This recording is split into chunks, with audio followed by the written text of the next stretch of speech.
I'm going to put my camera up here. So hello, everybody. I'll give you guys a minute or a few minutes to get in here, obviously. I am BelladonnaDyes.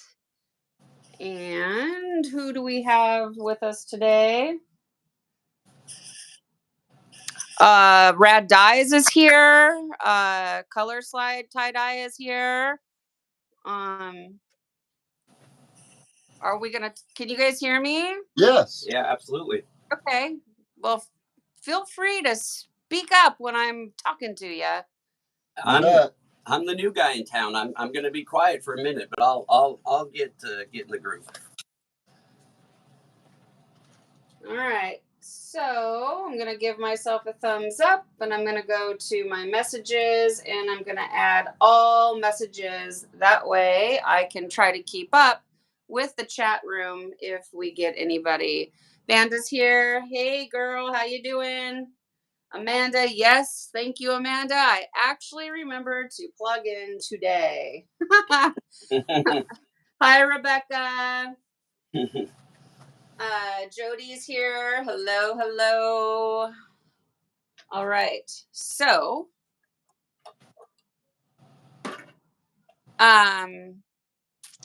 okay. I am set up.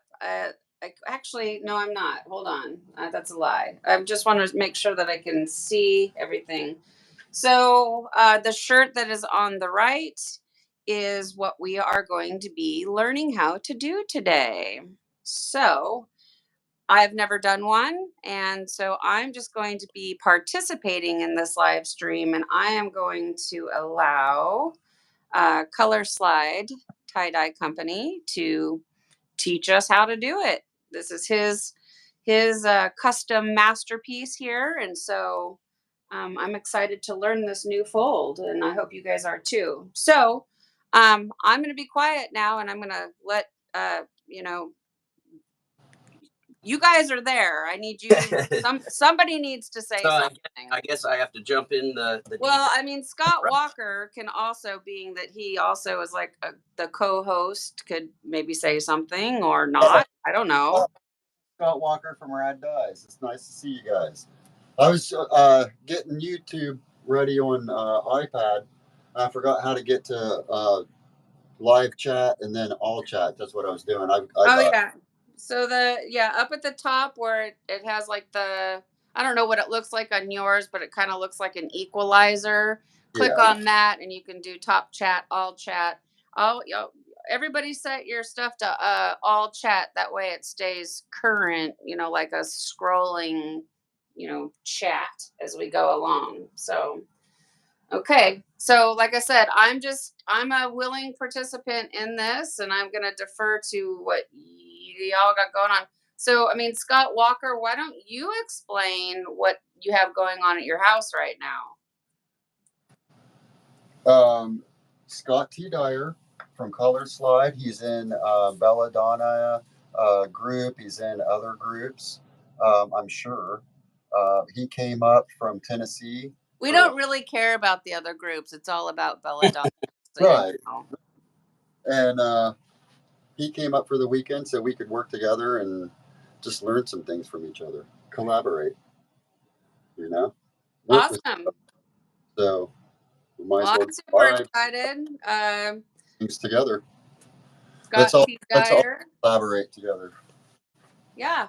It's fun to tie-dye together as a group. That's what this is all about, is having fun tie-dyeing together. So I'm going to speak, and then I'm going to try to be quiet. So what is happening here? Many of you already know, and if you don't know, I have 2 Scott Walkers that are amazing tie-dye artists. And what are the chances of that, right? So I have my 2 favorite Scott Walkers together in one room, and they are going to teach make this pattern, and I'm super excited about it. So we've got Scott Walker from Rad Dyes Tie-Dye Company, and we have the other Scott Walker who is from Color Slide Tie-Dye Company. I got that right, did I, Scott? Yeah, I Okay. Color Slide Creations, and it's all the same to me.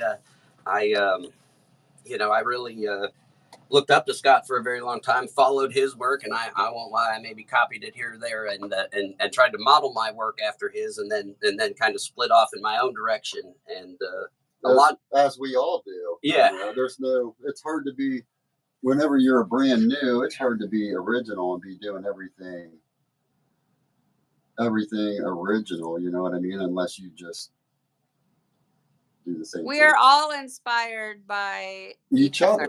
Right. And that is the reality of it. The stuff we're doing now originated from, China a billion years ago. So none of us are original. We learn from each other, and that's what we're doing today. We're going to have fun with it.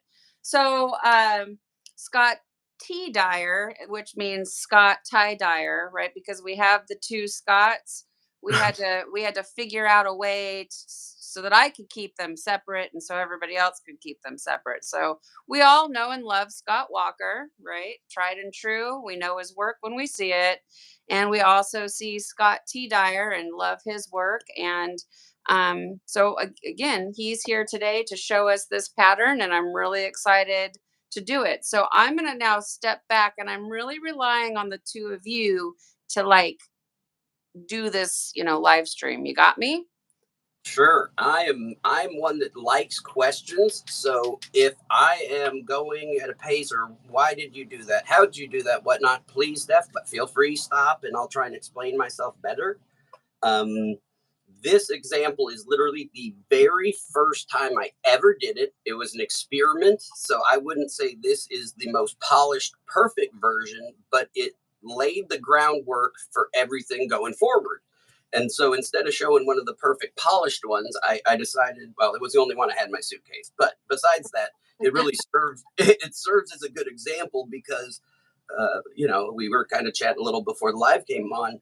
You looked at it and said, well, gosh, I could see you could make it this way or this way. And you really can tweak it a little bit by just changing your die placement. And it's a real versatile fold once you get the hang of it. So I'm really excited to see what other folks do with it once they understand, the basic fold and see where they take it. And that's going to be really cool. So I'm excited for it. No, I'm excited for it too. So are any of you guys dying along with us right now, or just hanging out watching? Um, Amanda says, "What do you call a group of Scots?" The Scott Squad. Yeah, that's cute. Okay, so I have my shirt on my table now, and I'm going to be tie dyeing a Gildan Hammer extra large, and I pre-soaked it in my soda ash bucket overnight because I knew that we were going to be going live, and then I spun it out in my Panda spin dryer for like 2 minutes. And we've been trying to go live, technical difficulties for a couple hours now. So my shirt it's not bone dry, but it's not as damp as I wanted it to be. But okay, so that's how I've done mine. How about you guys? What do you got going on with yours? What are you doing? Scott T or T Dyer. I'm working on a Gildan Ultra Cotton Extra Large. I actually soaked this before I came up here, and it was drier than I prefer by the time I got here, and had it in a Tupperware. So let me put it this way. I was the youngest of three, and I didn't like following rules or doing things the way that all my brothers had to do it. So I've taken some liberties in small techniques that work for me or helped me fold better, but aren't as conventional or seen as others. And it may be just be as simple as the moisture in the shirt. So right now, this thing is not bone dry, but it's not soaking wet. And my preference is to actually go even wetter than this. Okay. Most folks do not do that, and I understand. Yeah. when I started trying to replicate Scott Rad Dye's Walker fan folds, I was not able to get the crisp pleats I wanted at a bone dry or barely spun out, uh, uh, Yeah, like yeah. as soon as I started spraying it with more water, my pleats started standing up taller. I was able to pinch it and it would stay in place. And I thought, well, wait a minute, why am I making it so dry? If they're falling over, they're not holding their shape. Why don't I just try it a little more wet and a little more? Okay. Now, one negative to that Scott and I have now seen, comparing and contrasting our styles, by introducing that much water on the front end, I have to use significantly less ice on the back end, or I'm going to wash it out. It'll either muddy it or it will, just give you almost a pastel look instead of getting your good, vibrant colors. Okay. So All right. I don't want to lead people down the path of get it extra wet and then apply your normal amount of ice, and you're not going to get the results you want. So Sure. Okay. take that with a grain of salt. That I prefer them a little more wet, but Okay. some But follow because you've have been a problem. traveling for days and you've been there for days, your shirt is not quite as wet as you would do if you were at home. Okay. So I got that. So let when we get to the pleating and the moisture part, Uh-huh. right? Well, I want you to explain your method there. I want to give Scott a chance, Rad Dyes a chance to explain how he has prepared his shirt so that Sure. everybody knows like how what we did to get to where we are in case they're brand new to tie dyeing and have no idea what we're talking about. So Rad Dyes, how is your shirt prepared for today? I'm using a Gildan Ultra Cotton XL. I put it in soda ash about 2 hours ago. Okay. Wrung it out lightly, put 2 shirts in my Panda spin dryer, spun it out for 45 seconds, and it's still almost too dry. Okay. So now if I put 2 shirts in, I'm going to watch the timer and put it in for 30 seconds and see what it's like. Because Yeah. it's taking any time for just a couple shirts. I saw one of my mailing, one of the things that came in the box with it, and it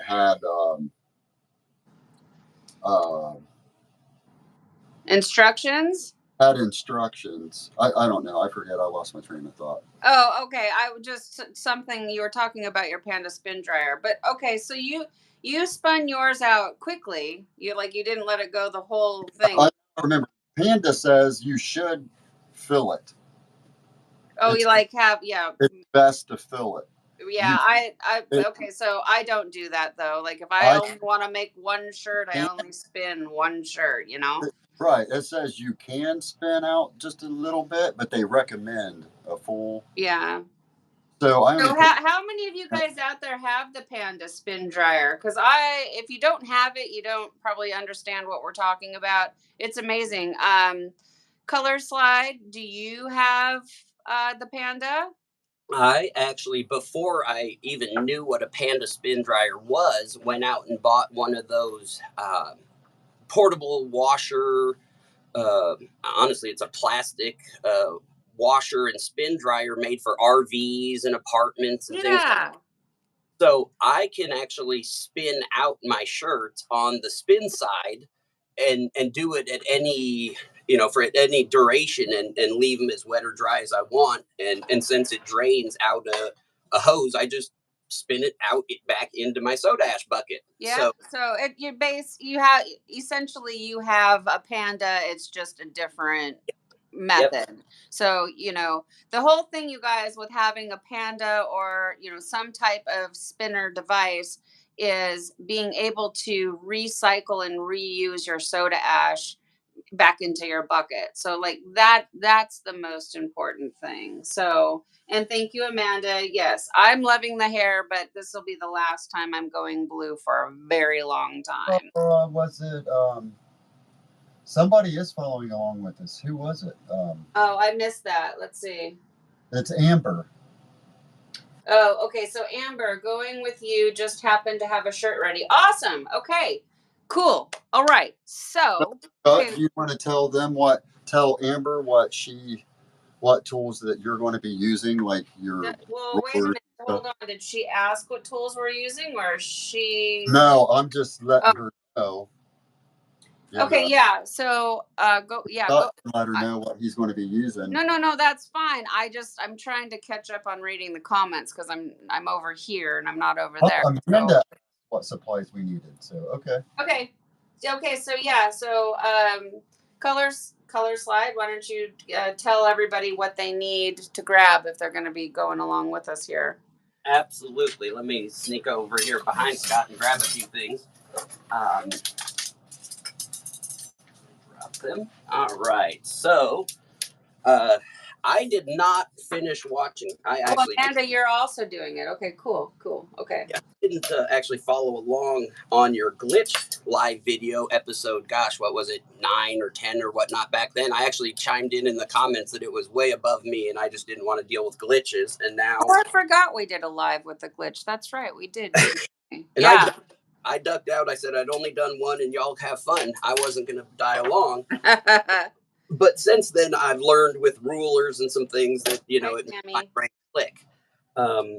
So if I could summarize what we're doing here today, we're going to isolate the front. We're going to do some airplane folds, but then glitch things. And that's where you're getting those radiant, flows around the cross in the middle.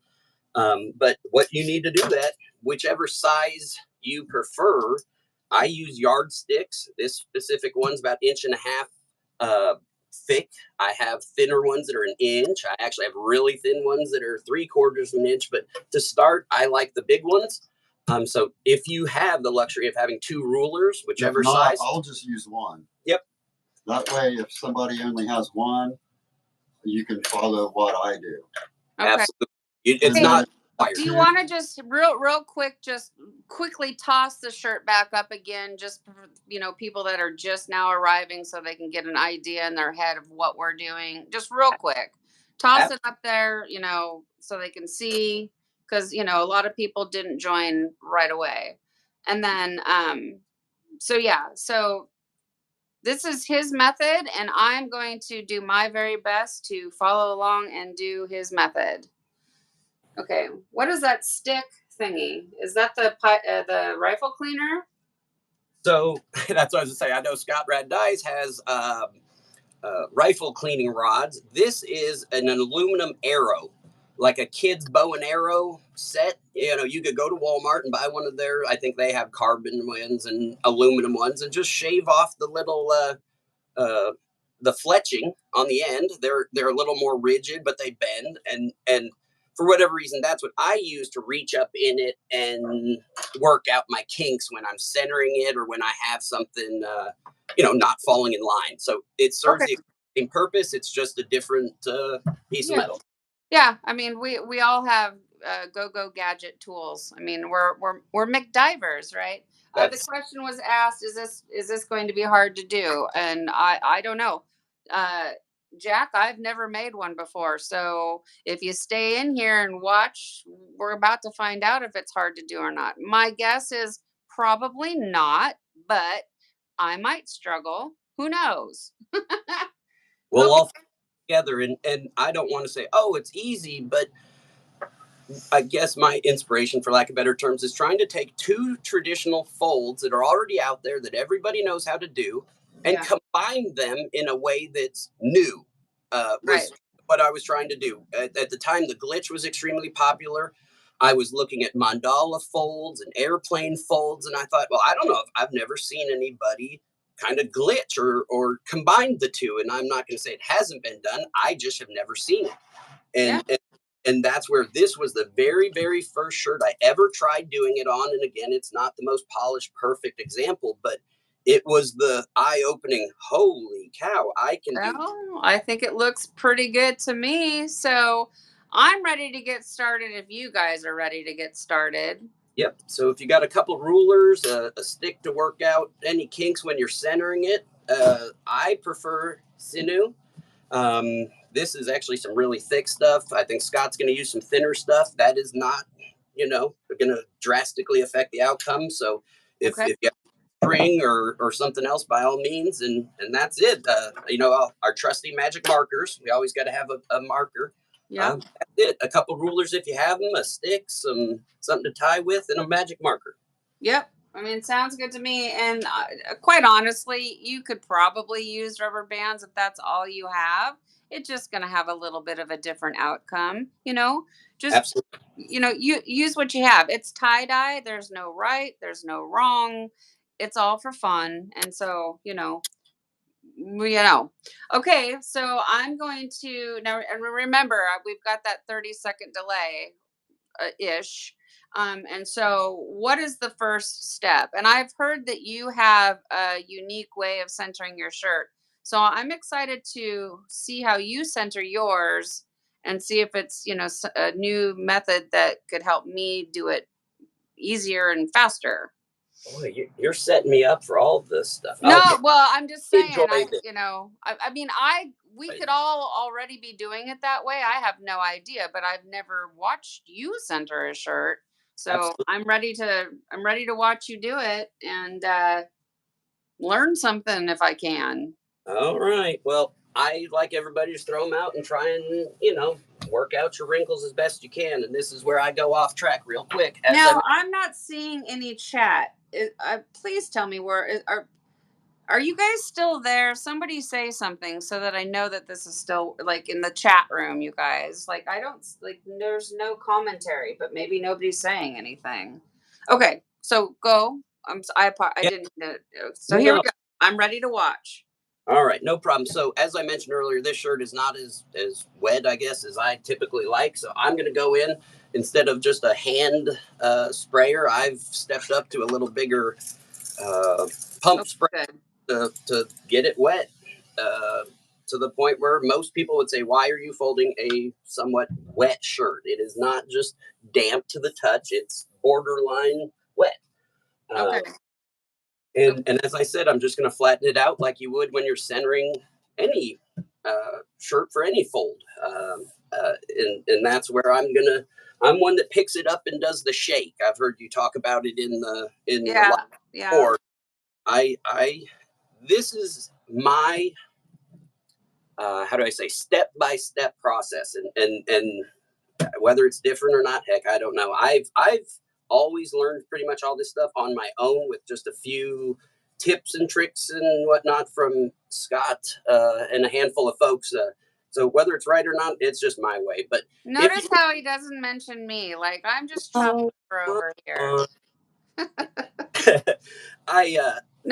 I'm kidding. Okay, go on. So I'm watching. So what you just tucked one sleeve inside the other sleeve?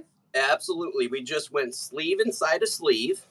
Okay, you didn't like pick up the center points or nothing. You just literally straight into tucking it in. Okay. And I'm gonna peel back to the armpit. Now you might want to tell them which side you put your, because I'm a lefty and I have to go through the right side. Oh goodness. Okay. I mean, yeah, no, thank you. That's where we need to back up. Backwards. Yep. Yeah, I mean that is a good point because Scott and I are both left-handed, and I think I usually put my left. So my shirt is inside out, and I go from the left sleeve into the right sleeve is how I typically do it. And I'm a right-hander. I do it the opposite. So I'm taking, in this case, my right sleeve. Okay.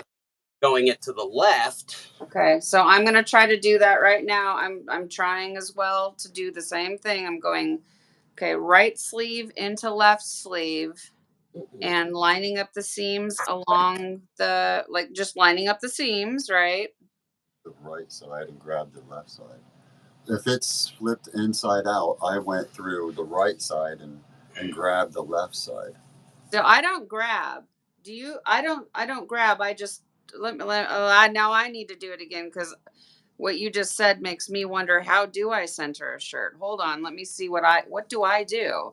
So okay, hold on. Now my shirt's like inside out and backwards. Okay.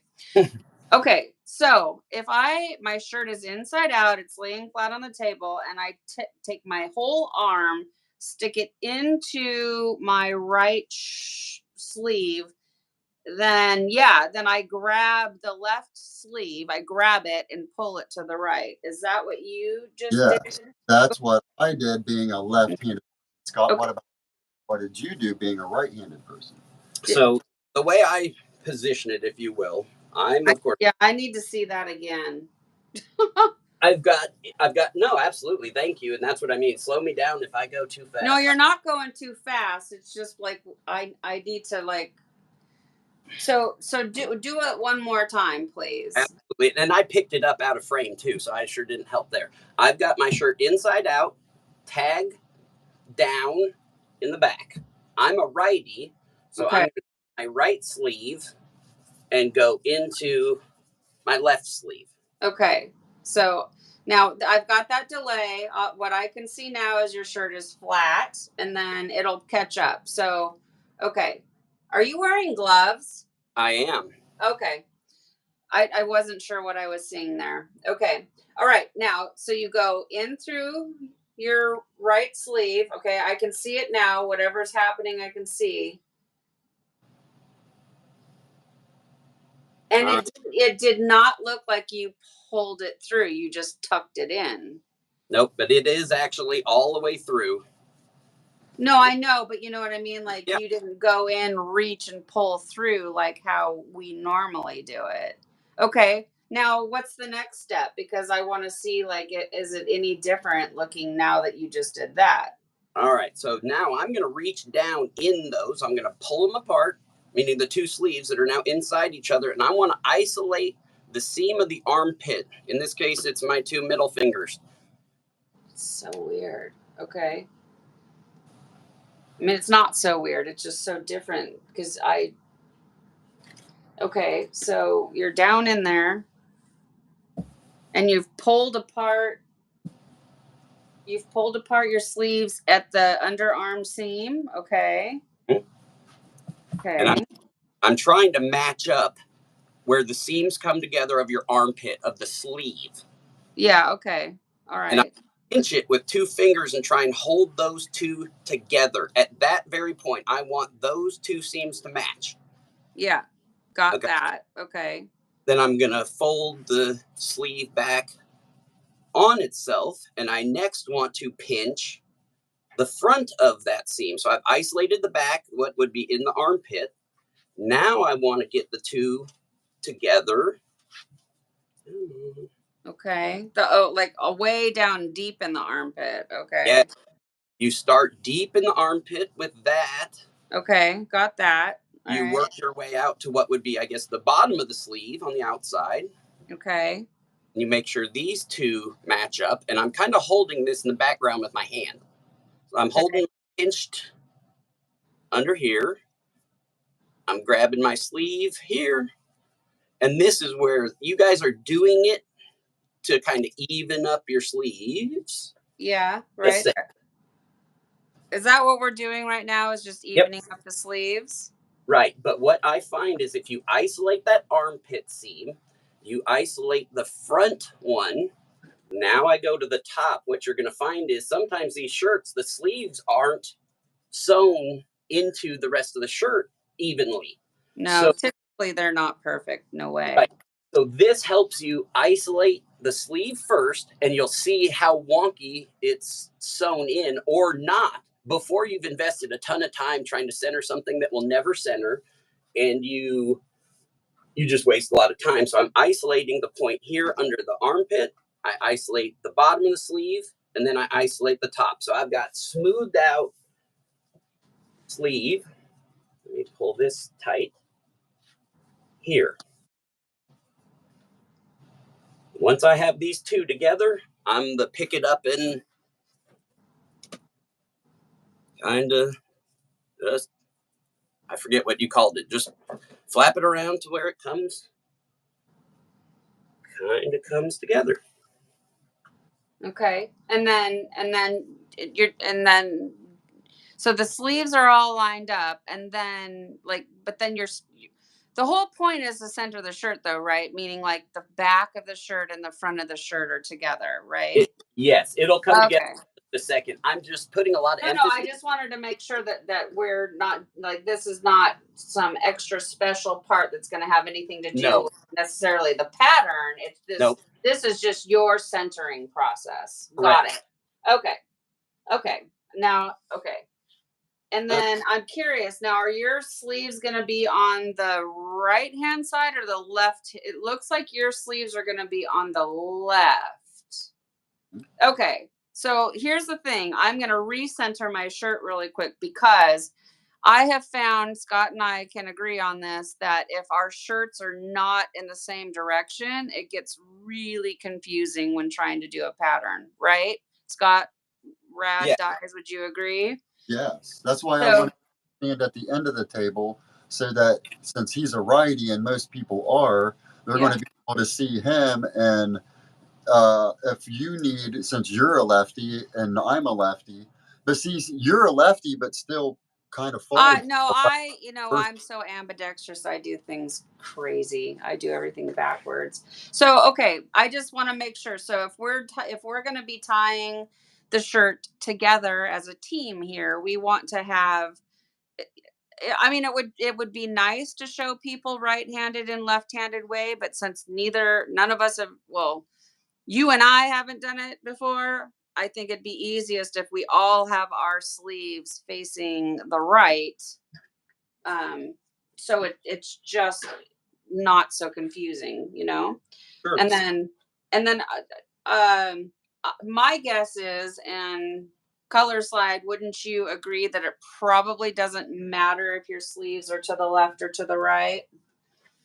You will see as we get farther down, it's not important at this stage. When we get to the actual folding part, you'll have to have your sleeves in a very specific spot, but it's not like you can't flip them around when you get to that point. So this really is just getting it centered, but centering to the individual shirt the way it was sewn, not just finding the center points on the front of the collar and the middle and saying that's the center, right? Because it's not. Like grabbing, pinching up the center of your, taking the center of your tag and putting it in, squeezing it in half and calling that center, because it's probably not.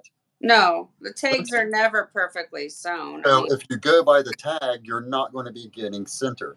No. He's showing everybody, if you go by your seams, get your sleeve all squared up, then you reach inside, make sure that the top seams are, and Scott, you take it. No, you're exactly right. So if it's almost, it all builds on itself. So if this seam matches this seam, Yep. And I've shook it.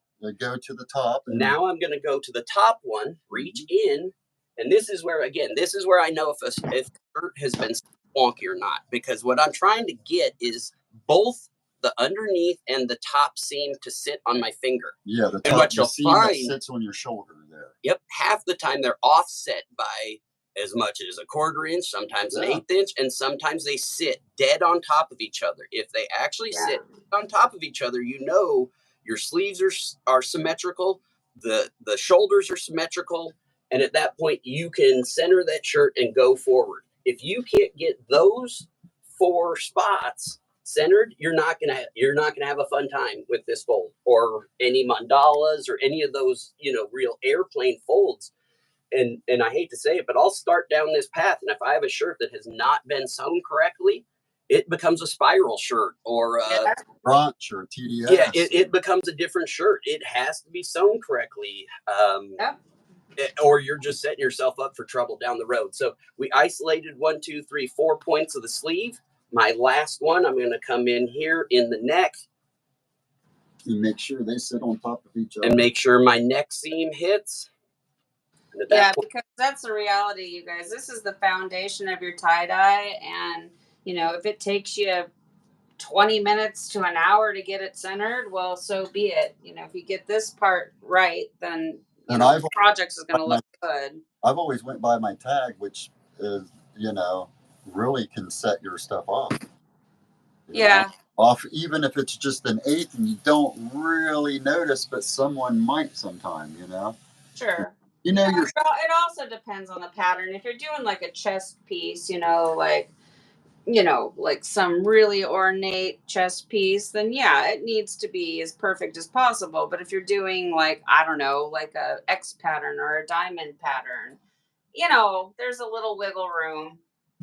You know, I'm just saying, like, you know, some things don't have to be perfect, but if you're going to do any It's time. detail work needs to be as perfect as possible.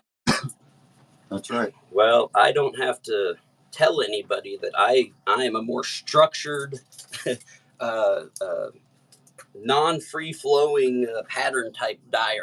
I'm not the random patterns. I'm trying to isolate very specific stuff. And I'll just reiterate one thing that was very frustrating for me early on. I just put way too much faith in the companies that the shirts were going to be sewn well. Yeah. And so I would frustrate the living heck out of myself trying to center a shirt that will never get centered. And I thought it was my fault. I thought, what am I missing? Why am I pulling and tugging here? And I just could never get it to sit flat. It wasn't me, it was the shirt. And that was kind of an aha moment of why am I fighting shirts that aren't sewn correctly?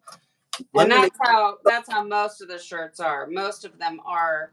I think how they're made is like somebody puts the collar on, somebody puts the left sleeve on, somebody puts the right sleeve on.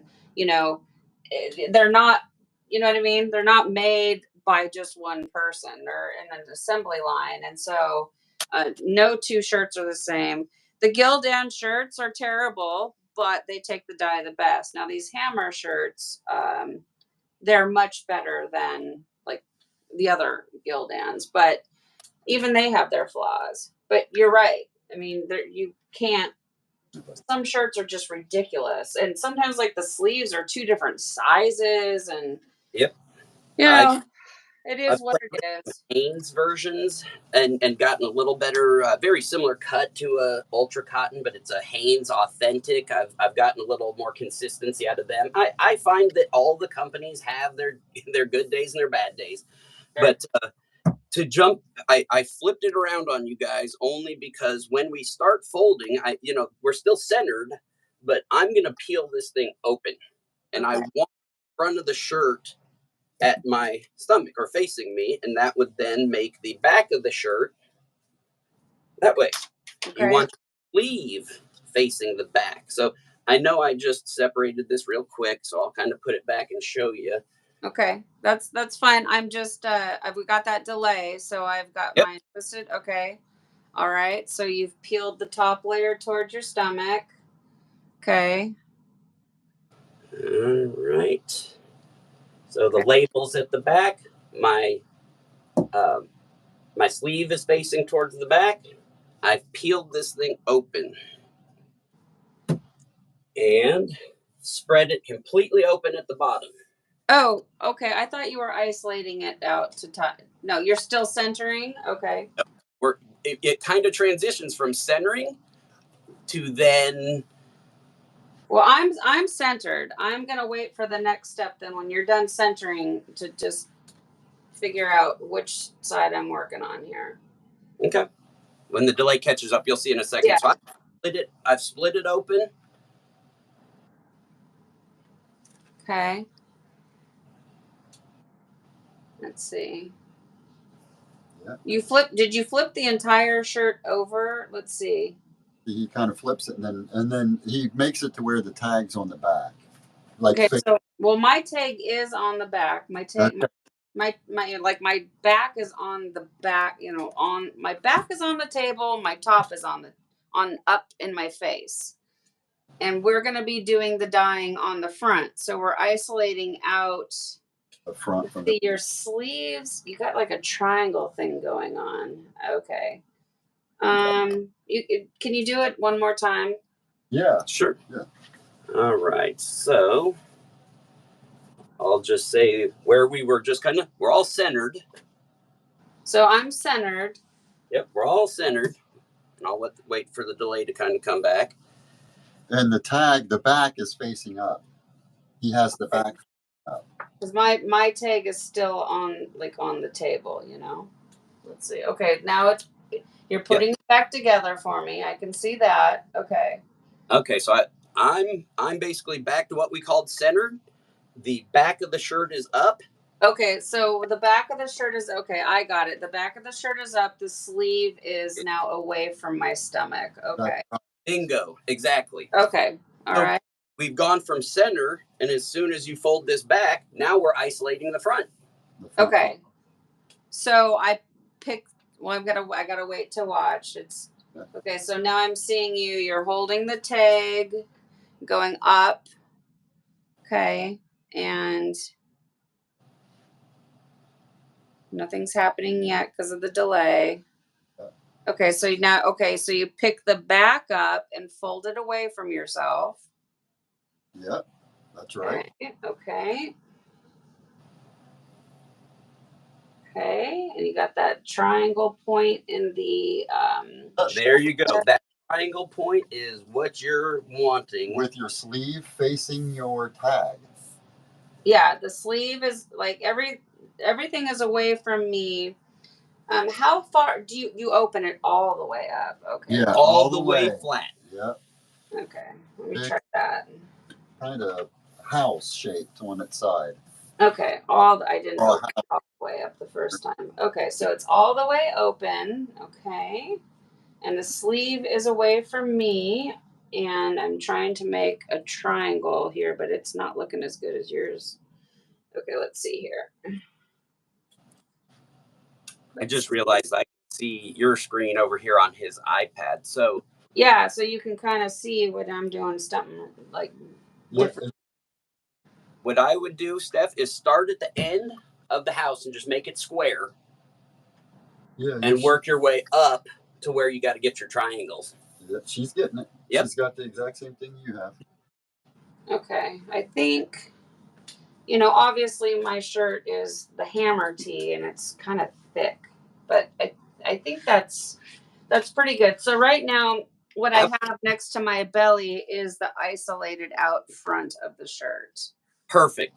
That's the key. Is just once you can get it here where you've isolated your front and back, smooth it out, as best you can. Yeah, there you go, Steph. That's perfect.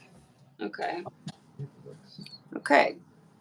I mean, it is what it is. I could make this go. Should I make that like on the sleeve? Like the sleeve and that part are like lined up better? Like that's where we're going next. So right now yours is, that collar is just kind of sitting in here.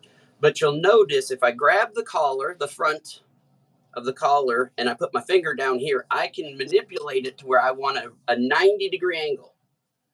Oh, don't talk to me about angles. I have no idea what that stuff is. But if you pinch your front of the collar and put your finger down at the bottom, you can make that triangle different sizes. Sorry, Sissy's saying that she has to leave right now, but she's going to come back and watch later. So thank you for coming in. I wish you were able to stay for the whole time, but yes, this will turn itself into a video within a 24-hour period, so you can come back and see what we're doing. Okay, I'm sorry. Now back to what we were doing here. Okay, all right, so that collar, we want to make it, 90 degrees. Okay, so a nice straight line. Got it. Okay. Oh, all right. Let's see here. Okay. All right. Okay. Yep. Like an airplane, nice and straight. Well, I mean, it's all right. It's so here. Okay. And then, but that makes the other side change. But that's the back of the shirt. Not that it doesn't matter, but that's. No, it does. And you just naturally did what I was going to say. You stick your hand up in it like you just did, and you want to flatten down that kind of top of where the sleeve and the shirt meets, the tip of that kind of triangle, and smooth it out just like you did reach inside. Yep. Okay. All right. Okay. Oh yeah. You're perfect, Steph. That's exactly right. So you want to isolate it, get a 90 on the front, and then whatever angle the back lays at, just get it to lay as flat as possible. Whatever angle it ends up being is fine. Doesn't matter. Okay. All right. And that angle will change depending on how big you want your triangle. So I'll just show folks, if I want it farther down, well, gosh, the back of my shirt, this angle is now huge. All right, Jody, thank you for coming in today. I always appreciate it when you guys hang out. Wish you were able to stay for the whole thing, but I understand. Life is getting, we got chores to do. So thanks for stopping by. Okay, so you just changed it. Now, am I supposed to be changing that, or are you just No, demonstrating? I just wanted to show that Okay, don't hung up on the angle of the back, because it's going to change with whatever size triangle you put on the front. So okay, don't be alarmed that it moves along. Anything you do up front at this point is going to change how the back lays, and it's not anything to be scared of. That's why I'm pointing it out. It's okay. part of it. Don't worry. Oh, right. So, like, if I wanted to move the center point down a couple of inches, just make that airplane fold Perfect. over more. Okay. Yep. All right. Okay. I got it. Got it. Um, Hi, Mary. Yeah, we're just getting started, so you haven't missed much. I think you can go and like rewind and catch, the last few minutes. I don't know. I'm making the video, so I've never had to do that before, but I think you can rewind and then, fast forward and catch back up. So, but we're just getting started on the folding. Okay. So, all right. So we've got our first airplane fold on the isolated out front of the shirt. This Yep. is this is the front,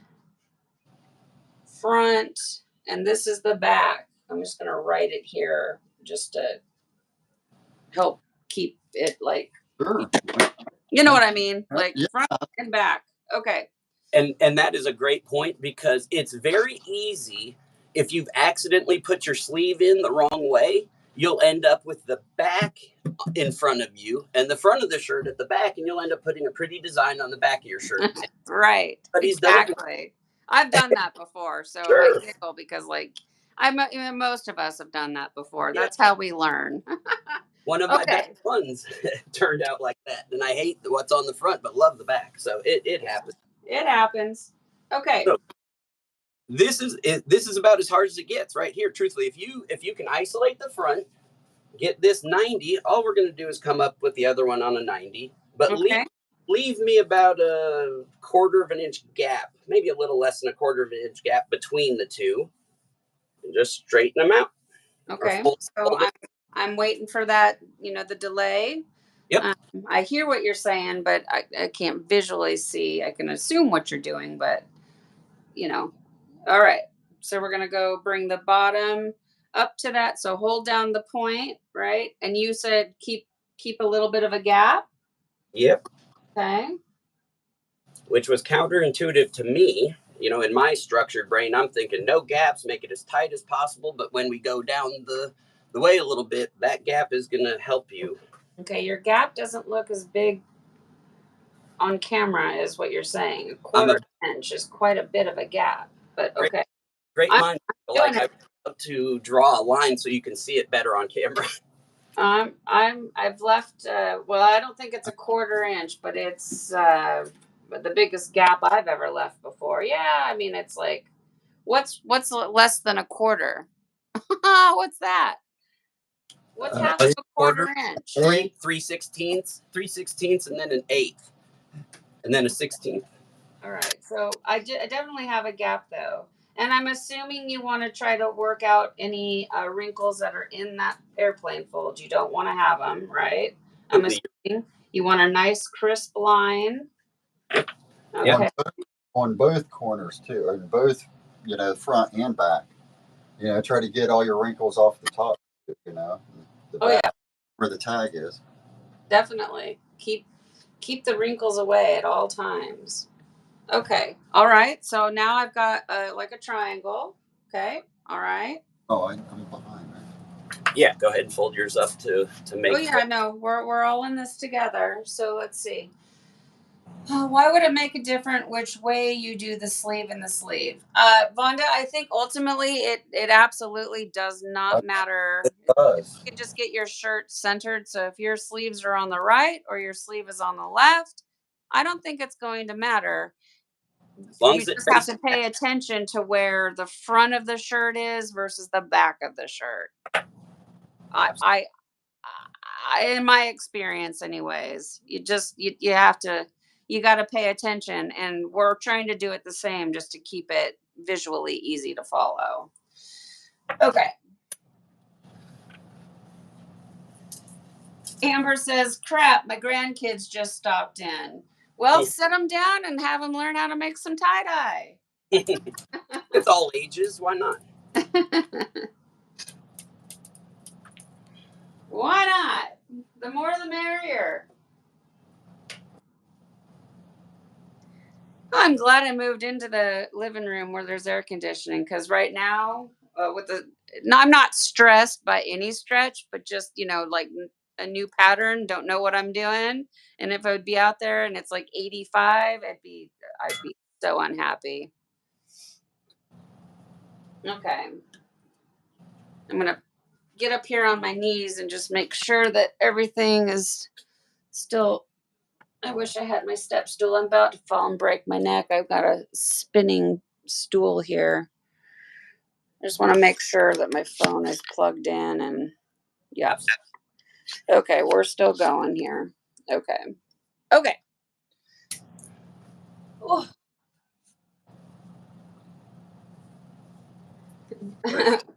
Center it for the camera, and I screwed it up. Vanda says she's a lefty too, but her right mind takes over, and I totally agree with you. I don't know why. I want to always say your name is Vonda, even though there's not an O in it. I hope I'm saying it correctly when I say Vanda versus Vonda. It's Vanda. Yeah, but I don't know why. I have no idea why my brain. Well, see, that's probably my right brain instead of my left brain. Why I want to like rename you. So I apologize for that. Okay. All right. Are you flattened out and centered? Yep. I'm as ready as I think I can be, for the new adventure. Hi, Terry. We are folding. You want to pop it up on the screen again, real quick, color slide, just real quick. We have a new member that has just real fast. Toss it up there just to show what we're working on. Something that I've never done before. Scott Walker, I'm not sure if you've done it before, but my grandpa would always say that. Don't call me late for dinner. So we're doing a color slide creations. You guys have seen it in the Facebook group, right? And so he's there with Rad Dyes teaching us how to do this fold of his original design here. Okay. All right. So that's what we're working on. Okay. So we've got our triangle. Well, Scott Walker, do you have your point? I'm just gonna sit back and you guys tell me when to go next. No rush. It looks pro. Let's go. Huh? I think we're good. Okay. Well, I'm like I said, I'm ready. I'm at your mercy, you guys. You do and tell me, and then I'm following along. Hey, do you have a name for this color slide? Did you call this something? In the comfort of my own home, I joked with my wife that it was going to be the color slide cross, but since I don't know that this hasn't been done by somebody else, I would hate to put my name on it when it's been done under some other name forever. But I think a cross glitch or something. And again, once you learn this, people are going to take it in so many different directions. It'll be snowflakes, pine cones. Well, for today, we're going to call it the color slide cross. That's what we're making. Okay. For today, we'll do that. Okay. So what? Okay, I see a line on there. How far back? What do I do? The thickness of the ruler. In this case, I'm using a real thick yardstick that's probably 1.25 inches across, and I did that just to, I guess, hopefully make it easier to see on camera, but also realize that I think Scott's using one at about 1 inch. Mine's going to be 1.5 inches, and I've used some as small as 1/2 inch. Well, I want to do what you're doing. So can you measure it and tell me exactly how big you made that? Because I'm doing the same extra large size shirt. So, Okay. you know what I mean? And so if people are using an extra large, they will know to go an inch and a half or 2 inches or. Yep. Mine is an inch and a half yardstick. I picked them up, at one of those local discount hardware type places. They're nothing special, an aluminum, halfway Yeah. flimsy. You know, Yeah, I got mine at Ace Hardware. So that line is an inch and a half from the very center point, correct? That's correct. Okay, so here's my 1 inch, here's my 1.5 inch. Okay.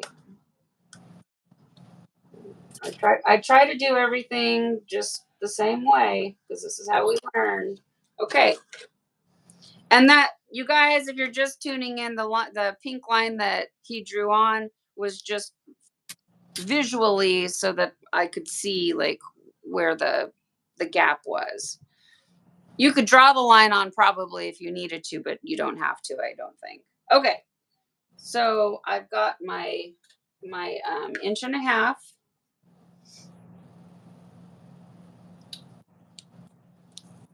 You guys with me? Yeah, absolutely. I'm guilty of watching the delay on the video to keep Oh track. no, that's fine. So The thing that is so terrible is we hear each other and communicate in real time. Just the visuals between you and Scott and I are 30 seconds behind, but we're talking in real time. Thank you. I needed that because the delay was the thing I was scared about the most. But I'm going to go ahead and slip a second ruler, in this case, or yardstick, behind with my first one sitting on top of that line. And this is where I think a handful of folks glitch this way. So I hope this part isn't actually new. But if it is, I have my first ruler sitting directly on that line. I've put a second ruler underneath it. And I'm going to hold down the first one with my thumbs. I'm going to grab this and pull it forward. Okay, so we are actually now beginning to pleat. Okay. Yep. All right. So, okay, I'm gonna watch you for a second here and see. Okay. Oh, I see what you're doing. Okay. So you're gonna roll it towards yourself. Yep. Okay. Let's see here.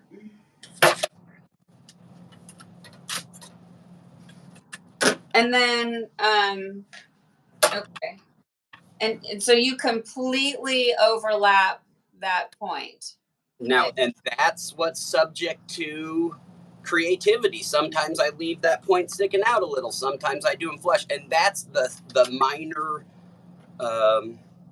details that folks will play with and find the different variations. So in this case, I'm going to kind of hide it. In a lot of mine, I'll let it poke out just a little bit. That's just part of the creativity. When you get into the fold, they'll make different concentric circles, but depending on how you overlap them. So yeah, absolutely. In this case, I'll just leave it out just a tiny bit, or you can have it. I wish I had two rulers that were the actual same size because my yardstick's more. It's narrow in comparison to my little ruler. Go ahead, Steph. If you have two the same size, I would encourage you to go ahead and use the two that are the same size, even though they're the same size. It will. I'm not sure if I do is the thing. Let me. Okay, so go ahead and pleat a little way. Let me go run to the computer and see if I have another one of these over there. Sure thing. I don't think that I do, but I might.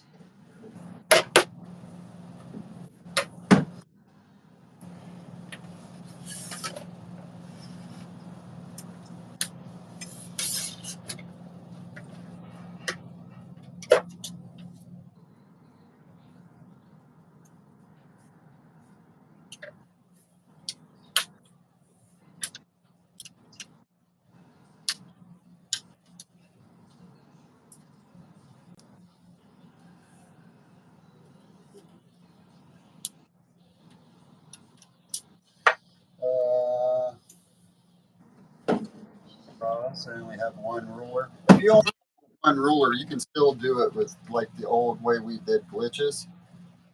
I said I was going to do it with one ruler, but man, I kind of forget it. Two is much nicer, but We all do with what we have.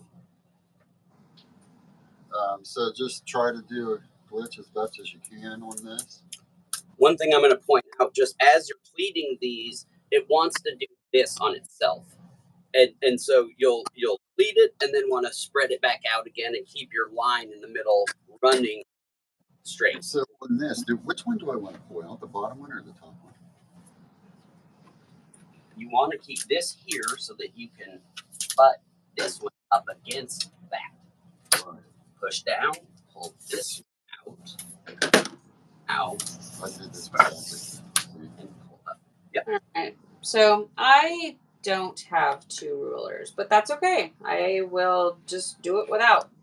So, okay. That ruler, though, you guys, that I was the bigger one that I used for measuring. I got it at the dollar store for $1, and they're nice rulers. Or well, now it's $1.25, but okay. And now, are you're okay? So you're not piling them all up. You're rolling it forward to the one right in front of it. Correct. Okay. Oh, so okay. So do you think that well, no, because I don't see your tip. I was wondering if maybe I should have left, No, I'm all right. My tip is buried. How do I pleat the entire shirt this way? Or do I just go to... Nope. So that's where, in this case, I used a big ruler or yardstick trying to show, hopefully more visible for the camera. But if I'm using such a large thing, I'm only going to get maybe 2 or 3 pleats. If I use a smaller one like Scott, I might get 5. But I usually don't go higher than about the shoulder with my pleats. I'm trying to keep the actual design on the front, and then I let the back be the back, whether that's gravity or whatever the case. So if you pleat at the shoulder line, you're taking your pattern onto the back. And right. So I personally just try and go to about halfway the neck. Don't go past the shoulder. I think I'm only going to get 3 pleats. I'm going to run. I mean, I'm going to have like the triangle that's in the like the center point is underneath the first pleat. Then I've got my, pleat. So you wrote, so pleat 1, pleat 2. And I think that's it. Yeah. In this case, since I use such a large yardstick, if I go one more, it's going to get to the bottom of the shirt and I'm going to roll over the shoulders and onto the sleeve. And I just try not to do that. So, yeah. So that's exactly, if you look, that's exactly where I am. So This is the bottom of the shirt. And this is the back, back collar of the shirt. And the sleeve is tucked up underneath there. And here, this is the shoulder right there, that red line. So I feel like if I'm not taking this pattern to the back, I probably have to stop right here. I mean, with this part anyways. And I have taken them all the way to the back. But as you'll see, when we're going to start folding it, you're going to start getting real thick and real bunched real quick. Now I have a question for you. I drew a line where my collar hits on the underneath the first layer. I drew a little brown so I could tell where the collar was. Can I take this glitch up past the collar? Absolutely. And that's where I'm just over it here. And let's just do one extra. So you can go all the way up. You can go all the way. So Scott, I can't, or Rad Scott, I can't see your work at all. I don't even, like, whatever you're talking about and asking about, I can't see. Can you push it into frame a little bit without messing it up? Just because I'm curious what question you're asking. Okay, I'll show you. If you can see it, I'll give you a second. Yeah. Okay, I'm putting it over here. That shirt that you're wearing is really pretty with the sinew lines. Thanks, it's Scotty Thompson shirt. Yeah, it's beautiful. Okay. Hey, I've got Scotty here. I've got my 3 favorite Scots. I've been wearing the bracelet today, so I have all of my Scots here. Awesome. Okay, so you see, if you can really look, I drew where my collar was. You can see my center line, straight line going up, and then just coming down by the roller, you can see I drew another line. That's where my collar hits. Yeah. And I was asking him, can I take my glitch past the collar? And he said, yes, you can go. You can take it all the way up. The rest of the shirt, you can glitch the rest of the shirt if you want. I wouldn't recommend it because it's going to get very thick with this sleeve, and that's where I was going to say you can, but I choose to stop. And you'll see, because over here where I've gone to a third one, I thought, what the heck? I'll add to a third. Over here on the left side, I've got such thickness of the shirt, the sleeve, the glitches on top of each other. So it's more of getting real thick under the sleeve as opposed to just do I go all the way back. Got it. 6 to Yeah. 1 Okay. another. So I think, I mine looks like yours. Like we have 1, 2, and then this third one here. And I think if you're gonna stop, I'm gonna stop right there. Sure.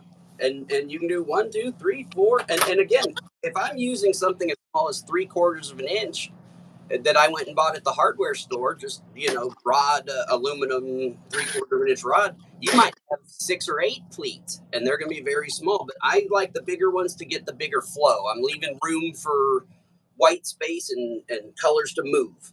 Okay. All right. So if we're at the same place, which I think we are. I think we are. We've got our little nub, and in my case, I've got 1, 2, 3. I don't know if you went to the third or if you stopped at 2, but for all intents and purposes, it doesn't matter. From here on out, whether you did 1, 2, 3, 4, 6, because they're small, it does not change the fold. It doesn't change the tying per se.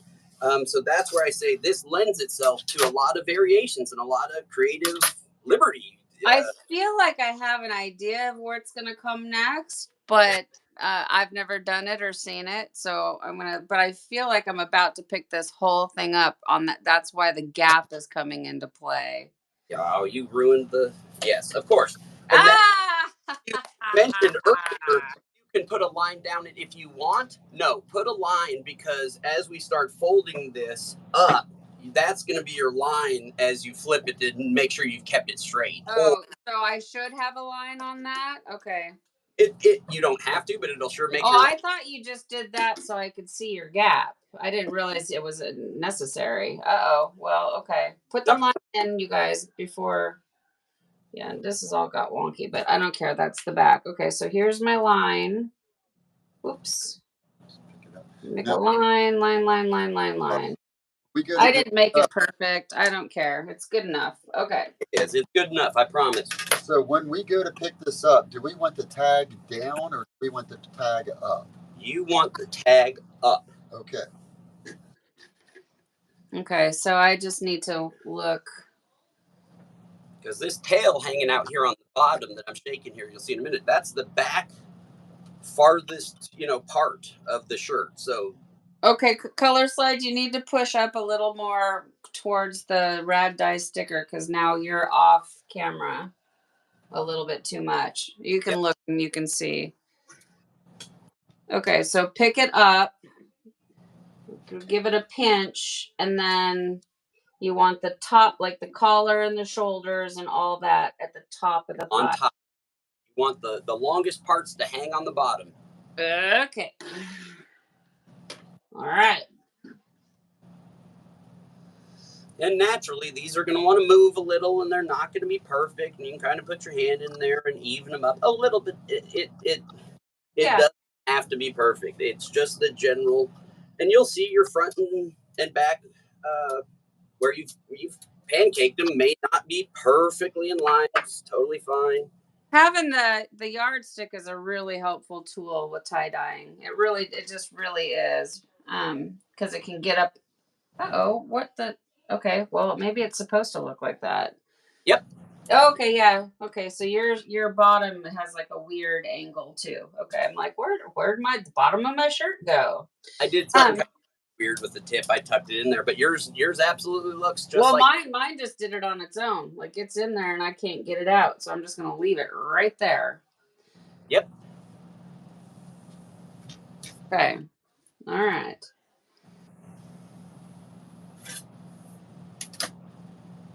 I mean, it is what it is. Somebody in the comments maybe tell me, can you actually see where the collar is? Can you see the sleeves, or is it just a bunch of white? Because I'll draw on the shirt so you can actually see the location of some of these things if you can. No, I mean the sleeve is not visible. I don't see the sleeve at all. Point to where your sleeve is because I don't see it. There's a magic marker. I mean, my sleeve is like tucked up in there. My sleeve is down on top of the like on the table. Yep. Yeah. So, you know. And I only bring that up because when you go, Oh, yes, you can, Amanda. You can do it, girl. You got this. Amanda's lost us. Look, girl. I'm lost too. I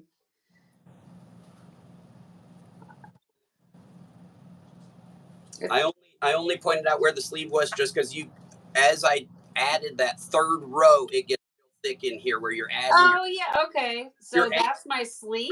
No, because I feel like okay, maybe whatever, but I feel like my sleeve is over here.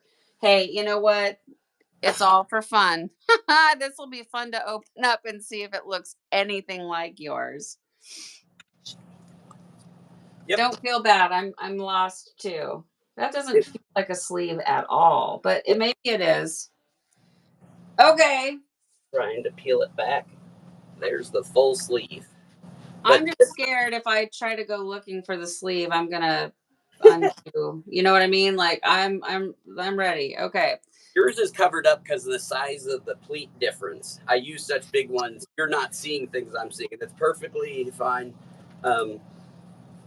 Please, anybody following along, don't feel like it doesn't look good on camera, but I assure you, once you start playing with the rulers, it does kind of fall in place. Like you said, when you flopped it over, it just kind of falls flat. You go, okay, I need to even this up a little. But so wait, you can actually pick your sleeve up right now? No, well, I mean, can you put your feet like that brown line you drew on? That is literally your sleeve? Yes, both of us have our sleeves facing up stuff. Oh. And our tag is too. But my tag is up, but there's there's my sleeve. Ah! I found it. There's my sleeve. Here, I'll draw a little red line, a squiggle. There's my sleeve. It's just tucked under. Okay, I got it. And that's why I wanted, if you can't see these features, like here's my collar, there's nothing to be scared of. It's just going to get thicker there. And that's going to, like anytime you pleat a thicker area, you just need to account for it. So. Amanda says we went too fast.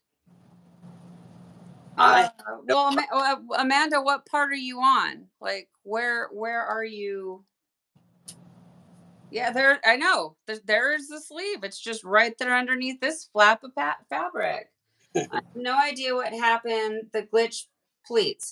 So, did you get your glitch pleats in? Like 3 or 4 pleats? We did those, and then we just picked the whole thing up. 3 and 4 of my pleats. 1, 2, or glitched. It's okay, not. so Amanda, you pleated to the shoulder. Okay, you pleated to the shoulder, right? You got the 3 pleats, and then the airplane fold center point. I'll let you explain it, Scott, because it's your project. But I know that if I try to go backwards, I'm gonna lose the whole thing. Well, and that's what I don't want to undo it too much, but I guess if she made it to where it's flat and pleated and we have the line running right up the middle, we're just flipping it on top of it. So we're mirroring it across that center break that we made. Okay. She said she had to redo her pleats 6 times. So okay, that makes sense.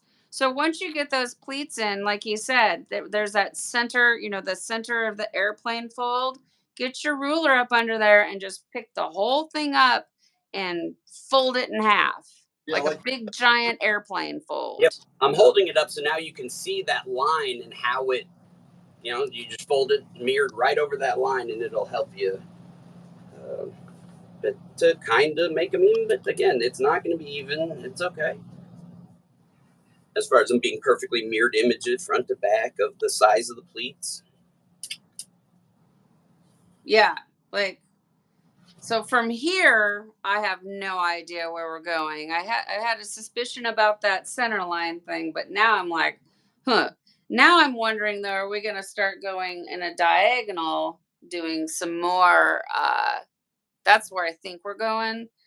But I'm going to let you teach me. But I feel like we're going to do some more glitching. Now, I want to be clear in saying this is how I made it look.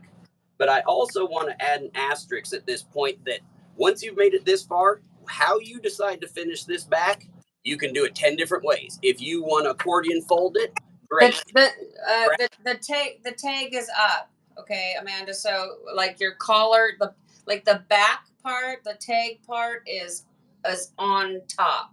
So you pick it up, and then if you look at how we all have it, the bottom of the shirt is towards the left. The tag is on the very top of the stack. Yes, Lynette, thank you. Yes, please, everybody give a thumbs up to this video. Please, please, please. Okay, I'm sorry. I'm trying to help Amanda get caught up. No, absolutely. And honestly, I'm looking at Scott. Okay. She says, okay, she's with us now. All right. Undoing mine. Mine's not crisp at all, but I really just want to, Scott, you redid yours? Heck no, man. Oh, okay. I'm like, what? Why? Hold on, everybody. We don't need to redo. We're doing good. No, Scott's cheating in the background, making his look absolutely perfect. Well, I mean, Scott can't do anything. Scott must be precise at all times. It is what it is. I know. So to answer your original question, though, the pleating is the most important part. What you decide to do back here is where you can get creative. Now, what do I do? My first ones, I like gravity. Color slide creations was I want the colors to slide down the front like it looks like just the rainbow just slid across the front of the shirt. I want movement.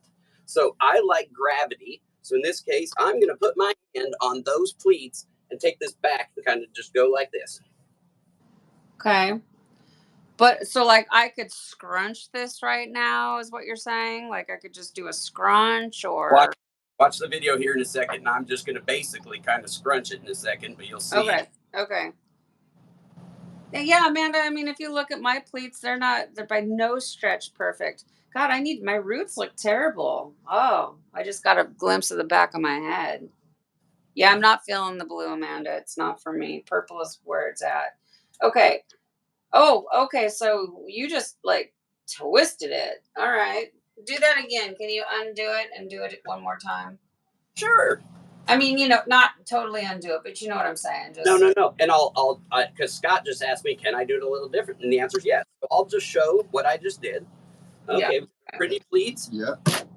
Put your hand under the tag. Put your hand under the tag? Where he wrote the 1, 2, 3, 4 down the center. Yeah. He put his hand. Okay. All right. Okay. I would have it. Okay. So there's a line. So here's the tag. Okay. All right. Okay. I'm watching now. I got it. Oh, well, you made that look really easy. No, but that's what I mean. It's once the glitch is in there, how you want to gravity flow it off the back, or if you want to tie it. So basically, put your hand over the glitch and go up to the tag and pull it down. If you want gravity, if you want to accordion fold it, you could. Yeah, I was just gonna say, like, what if I wanted to, actually pleat the back of it nice and make some, thick ass pleats. Sure. Did I just say that? I just said that, didn't I? Well, whatever. Yep. Okay, try it your way. So you put your hand under the tag, on top of the tag, whatever, on it, and then just keep the folds and take your left hand like you just had it, your right on it, and left down. Just bunch it all together. Now, I have a question for you. If you were going to... My hands are smaller. It's not fair. How far up would you go? You could go all the way up to here, right? Then you're going to have competing lines intersecting. So, yeah, you could. I'm of the like for me, I wanted the flow, but I want the image on the front, and I like the flow just flowing off the back. Yeah. But that doesn't mean you can't make the back far more interesting. You can put a geode right there if you want. You could put any. You could. I'm gonna try to do it color flow your way because Sure. this is your design. So I'm gonna try, to do it your style so that I can learn what you're teaching us here and show how my results end up, whether they look like yours or not. You just made that really look easy. My hands maybe are too small to just go whoop like you did. All right. Okay. Now, but I'm gonna have to get a rubber band because I can't hold it. I don't have big enough hands. I have to like secure it temporarily or something, or else I'm gonna lose the whole thing here. Okay, now how far do I wrap the tail around? Do I wrap it all the way to the center, like the airplane center point, or? Okay, so I keep kind of going back to some of the decisions you made earlier. So I went 1, 2, 3, 4. So now my tail isn't very long. If I just went 1, 2, 3, or I used a thinner ruler, I'm going to have a big long tail hanging off. Yeah. So again, depending how much you pleat is going to give you how much gravity room you have. So again, the size of your ruler, how many pleats you decide to glitch, all of those are variables that will make your design look unique each and every time you change the smallest. I did 3 instead of 4. Yeah. Oh, so you're not like actually wrapping the tail. Like you're not trying to Nope. You're not. Nope. Okay. Now wait a minute. How are we gonna get this in a gutter? It's so wide. It's not going better. Oh, it's not? Oh, okay. Nope. I mean, I guess technically all I do is gutter dyeing. What am I gonna do? You can just hang the tail No, off. I'm teasing. I'm just I'm kidding. Okay. Well, I feel like if I don't put a rubber band somewhere, I'm gonna lose this whole thing. So I'm just okay. So I mean, I feel like I've got like some. They're kind of like pleats, just like some, flow. All right, are we ready to start tying? Yeah, I mean, I am. Perfect. Okay, so I was gonna say, is Scott Walker ready? Well, which one? Is Rad Dyes ready to tie? Yeah, I'm going to mandala a little piece here. Okay, so I'm going to. You're doing yours completely. You're not doing what we're doing then. I'm going to show a variant. Okay. All right, you're doing something different. Okay. All right. So, all right, I've got my sinew. All right, general idea, I'm going to draw on it before I actually do the sinew. Usually I just go straight to it because, of course, I've done it a handful of times. The idea is anywhere you tie across this is going to be somewhat of a ring reverberating from the cross that you created in the center. Okay. So I'm going to come in my little tail here. You've got that delay, so I'm waiting to catch up and see. Okay, you're making marks. Okay, so you're kind of like making diamond lines across it. Okay. Yep. And that's just to try and illustrate how I'm gonna do my sinew lines. You don't need to draw those. It's just more so the camera can see it. I suppose. Right. Okay. But yeah. So like a triangle, like like a diamond. Got it. Okay. All right. And how tight are you pulling the sinew? Like real tight, like where it really crumples on itself, or I mean, you want white lines or what? This specific sinew is very waxy, and I mean a thicker version. Scott's using a thinner one. I usually wrap twice, pull tight, and add one more. Okay. Well, Scott has gone off and he's just doing something totally different at this point. He's just working on the back right now. He's trying to make his back all fancy before he ties up his front. Yeah, I got it. Go ahead after I've done that first one and come back a little, maybe even before that second pleat, and throw in another one. Maybe I should go up a little bit. Back maybe? I have like a little bit of tip of my, like the original fold, like the center point. I wonder if I should put a little line on that. Like the it's like kind of sticking out. Yep, So, that's fine. um, Fine. okay, so I'm wrapping it around twice, pulling it tight, and then, and is our goal to have white sinew lines? Because that tells me how much I'm supposed to pull it tight. Yeah, so everybody's got an opinion on whether they like the white lines, whether they don't. Okay. I personally tend to pull things a little tighter, and then I'm going to get white lines. But that, especially in this, is not that important. You know, on a fan fold, sometimes you really have to have your tension correct, or it's going to flow under, or you know, it's going to really change the flow of the dye. In this case, I don't know that it does. It's not that kind of fold Right. where that particular. So now, what about? So I've got this line, and it is about 7 inches long. Shouldn't I pleat that to make it easier for me to sinew wrap it? You know what I mean? Like line one, line two is about, well, I don't know. Line 2 is Yep.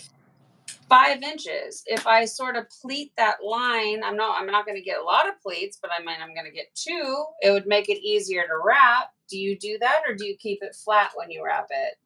Well, the answer is yes. And when I mean that is I loosely wrap it. I put my hand on it to keep it somewhat flat, and I pull. But what that does is it's going to pleat itself. You're right. I pulled a 4-inch section of shirt down to 2 inches. It buckles itself. Well, it buckles my sinew. My sinew then just slides to the very tip. Like it doesn't catch. It doesn't, you know what I mean? Like Okay, yeah. So you know what I'm saying? So it's like, you know, that's why I don't do mandalas and stuff, is because I can't get the sinew to stay where I want it to be. all right. You know, I just took my third line off. So I'm going to answer your question directly in that I've got 4 inches worth of fabric right here. How do I keep it there and not slide down? So got my first ones. I'll come up to this third and put my finger here and just kind of hold it. I come under, kind of see where I want. it'll give me a minute and it'll pop up. Let's see. Just give it a second and I'll tell you when I can see it. Okay, there you are. Okay, so you've held your finger. Okay, coming around, you're wrapping. Loose. These are, I mean, I could put my whole finger under these. These are just loose, kind of held in place where I want it to be. And it naturally is not going to want to stay there. You're right. It's going to want to slide down the front. So that's where I've got them loose as could be. I can fit my whole hand under it right now. Yeah. But I'm going to put my hand on it and apply pressure and just pull. Okay. And what it does then is it just made its own 1 pleat, 2 pleat, 3 pleats, and it left the collar fairly large. Okay. All right. And so it takes it from 4 to 2. I'm going to try that and see if I can do it. What kind of sinew do you use? You know, and I knew you were going to ask that. Back when I was under the impression that you get better, how do I say, clearer lines by just pulling really hard, I found out how to break every brand of sinew and punch myself except for this one. This was one that said, if I remember correctly, you guys had said, "Oh, Dharma's the toughest. You can't break the Dharma one," and I broke that pulling too hard. Yeah. And then I found this one, and it was mentioned in one of the other groups of, hey, it's on eBay, and it's the only place I found it, but it's not anything that different than the ones you have mentioned and put in your Amazon list. The is it Aloha or Kool-Aid? Kool-Aid, and there's the Kool-Aid. It's, if anything, I'd say this just is a little more waxy. It's the same strength, same everything. It's just waxy. It comes in red, white, yellow, black. It's all the same. It's just a colored sinew, but it's all the same. Do you know what brand it is? I could look real quick, but no, I mean no, I'm not off the top of my head. Okay, I mean that's fine. Yeah, I'm using Dharma sinew right now. Dharma's is my favorite, and it breaks, and I've really hurt myself lots. But I just like it because it's super sticky. Now I wish that it came in other colors so you guys could see it on camera, but you know, I gotta use what I like. So, uh, but yeah, I prefer, if I'm gonna do off Amazon, I prefer the Kool-Aid over Treasure Gurus, but Treasure Gurus is also fine. It's maybe like $1 cheaper. Um, and yes, if you guys look down in the description box of this video and all the videos, you'll find link. Like if you're brand new to tie dyeing, you will find links for everything that I use. So like for instance, where it looks like you're both using Jen sinew pullers, correct? Yeah. I am using my sinew puller from boredomwithjen.com. And it looks like Color Slide's using a hex puller and Scott's using a round puller.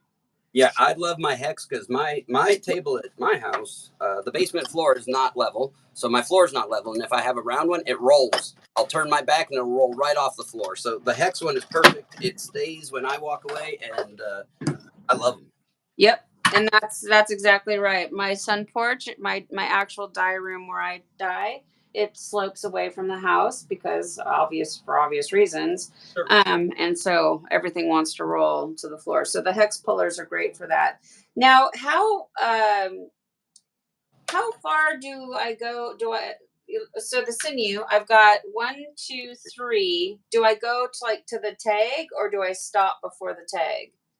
See, that's another thing that's up to you. So I would go about to the neck and leave the rest, but I prefer a lot of gravity flow. I'm going to ask Scott to bring his into camera a little bit more because I've drawn on mine and it's become really messy, and his is clean, and I hope would illustrate some of the lines of the placement of where I've wrapped the sinew on those pleats to really emphasize the glitch part of it. Because you are making a cross, but these lines are what's going to reverberate around it and create that glitch. Okay. And I think it's a lot cleaner. I don't want to interrupt you, but I want to point out, in case you guys are not just coming in, Scott decided to do a mandala on the back of his, which has nothing to do with what we're actually working on. It's just his choice. So try to ignore that part and do whatever you want on the back of your shirt, like whatever he chose to do. We're just still working on the front part of the shirt right now. So Scott is going to demonstrate now for you guys how to tie that up. Sorry to interrupt, but no, that is because people that are in and out or just tuning in are going to be like, okay, well, how do I get to that mandala point when that's not what we're doing? Sure, absolutely. So Scott, why don't you explain what you're doing? What's that? Do you want to explain what you're doing right now? Like tying your doing stuff? You guys just did. Well, okay.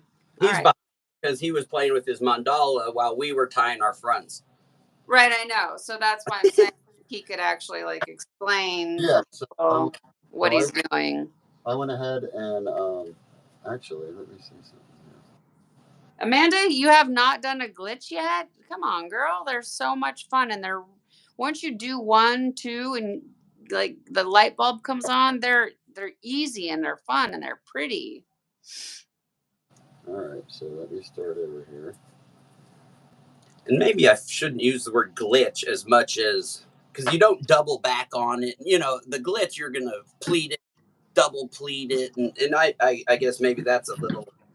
Yeah, I would not call this a glitch pattern. I'd call it, what did we say we were calling it? It's the color slide cross. Yeah. A color slide cross. This is not a glitch at all. So correct.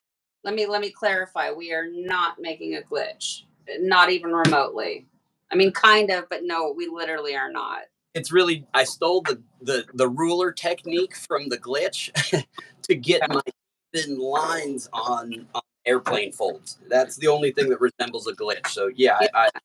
glad we clarified that, because if somebody's really looking for a glitch, this is not a glitch. So if you want to see the double ruler technique on a glitch, you go to Raya's Tiedye. Raya is the person who does the double ruler technique on videos for the glitch.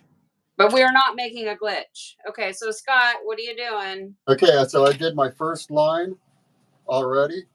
I did it like you, Steph. I just put it, I didn't make a slip knot. I was going to make a slip knot, and it's easier not to sometimes when you're at an angle.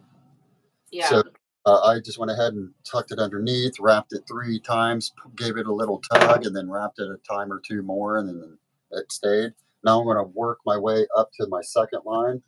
I very, very rarely ever do a slip knot anymore. I know you don't, yeah. I used to in the beginning, but I've grown from that. It's too hard for me. Okay. I think I'm done with the sinew part on my glitch. So now I'm gonna wait till you do yours, and then No, you're doing exactly what I'd be doing right now. Just kind of hand pleat it so it falls in place. If you want to put a couple of those small hair tie rubber bands around it so it just kind of holds together so it's not all flopping around. I'm going to hang that whole tail completely off a rack. So you're doing gravity dyeing? Off the back. So we're going to do... Oh, yeah. I don't know that I have the ability to like the setup for that. I don't know that I do. Okay. What if you want to, and I'll show you in a minute, you're going to stand it up on end and put it in a gutter. There's no laws or rules that says it has to be gravity or that it has to be a certain thing. I think what I want to get across to folks is that pleated cross is the fold. How you want to accentuate it, whether it's big ripples, small ripples, whether you want a gravity back or whether you want a geode back, is neither here nor there. You can do whatever you want back. You can do whatever you. But for me, dye placement and the ripple effect of the cross was my main priority. Everything after that is just your preference, and that's where, if anybody's seen what I posted in the Belladonna group, I unfortunately with medical issues I barely had enough energy to make the shirts, and I didn't have time to post and take pictures. And then I finally started feeling good enough to do it. But now that I hope when folks see kind of the foundation of the cross and you look at these pictures, you can tie it 5 different ways. You can add backs that are different, and that foundation can be applied to, like I just did, a million different variations, just to see what. Yeah, exactly.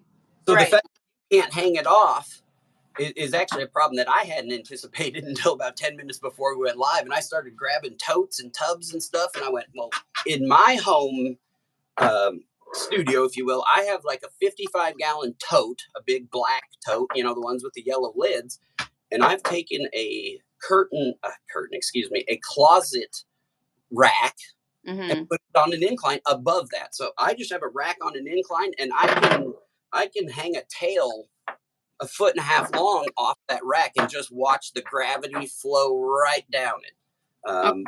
Okay. But I can't do that here, so I just kind of mad-libbed a little, and it'll hang off a little bit. But I think if you see how it's kind of crooked right now, and yours, it's kind of crooked, heck, just grab it and flatten it out and put it in a gutter. Put it in a gutter, yeah. Sure. Because it will still flow. I mean, it'll still, because the dye will still flow down the back of the shirt.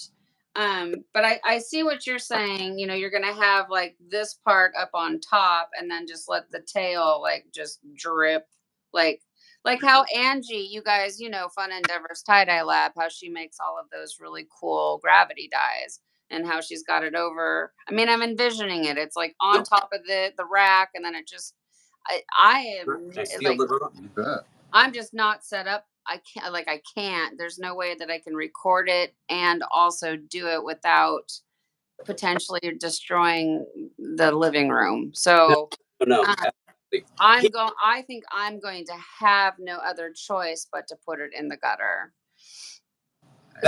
So then that's okay, because that's, again, it's the fun of tie-dye, right? It's all it's all for fun. There's no right or wrong way, you know? So, okay, so you just mentioned, and I was watching Scott tie. Um, so kind of what I would normally do, just kind of loosely secure this with some rubber bands. Yep. If you That see, looks that looks really pretty. So is that the back, or what is that? What am I looking at? okay, so this is a different shirt. I told you the very first one I did, I was so focused on the front, I didn't really get much on the back. Right. Okay. Yeah. And I'll let it catch up here. No, So that's really pretty. this, well, wait for it to catch up because I showed you the back of a different one, Steph. Oh, okay, yeah. Are you guys wearing like the same shirt? No, not even close. Oh, it both looks like you've got like green and sinew. Yeah. I can't think of the color right now. Kelly's favorite color. The zombie color. Moose? Yeah, moose. It looks like you're both wearing moose shirts. No, I'm wearing a rainbow. Yeah, Reverse. What? I could have sworn. Oh, maybe it was a different arm. I thought I saw white sinew lines. Yeah, I guess it's your shirt that I saw. Okay, so is that the back of the first one you made? Is that what you're showing? Way too much white space, and I'll say truthfully, the camera is making it look a lot better than it actually is.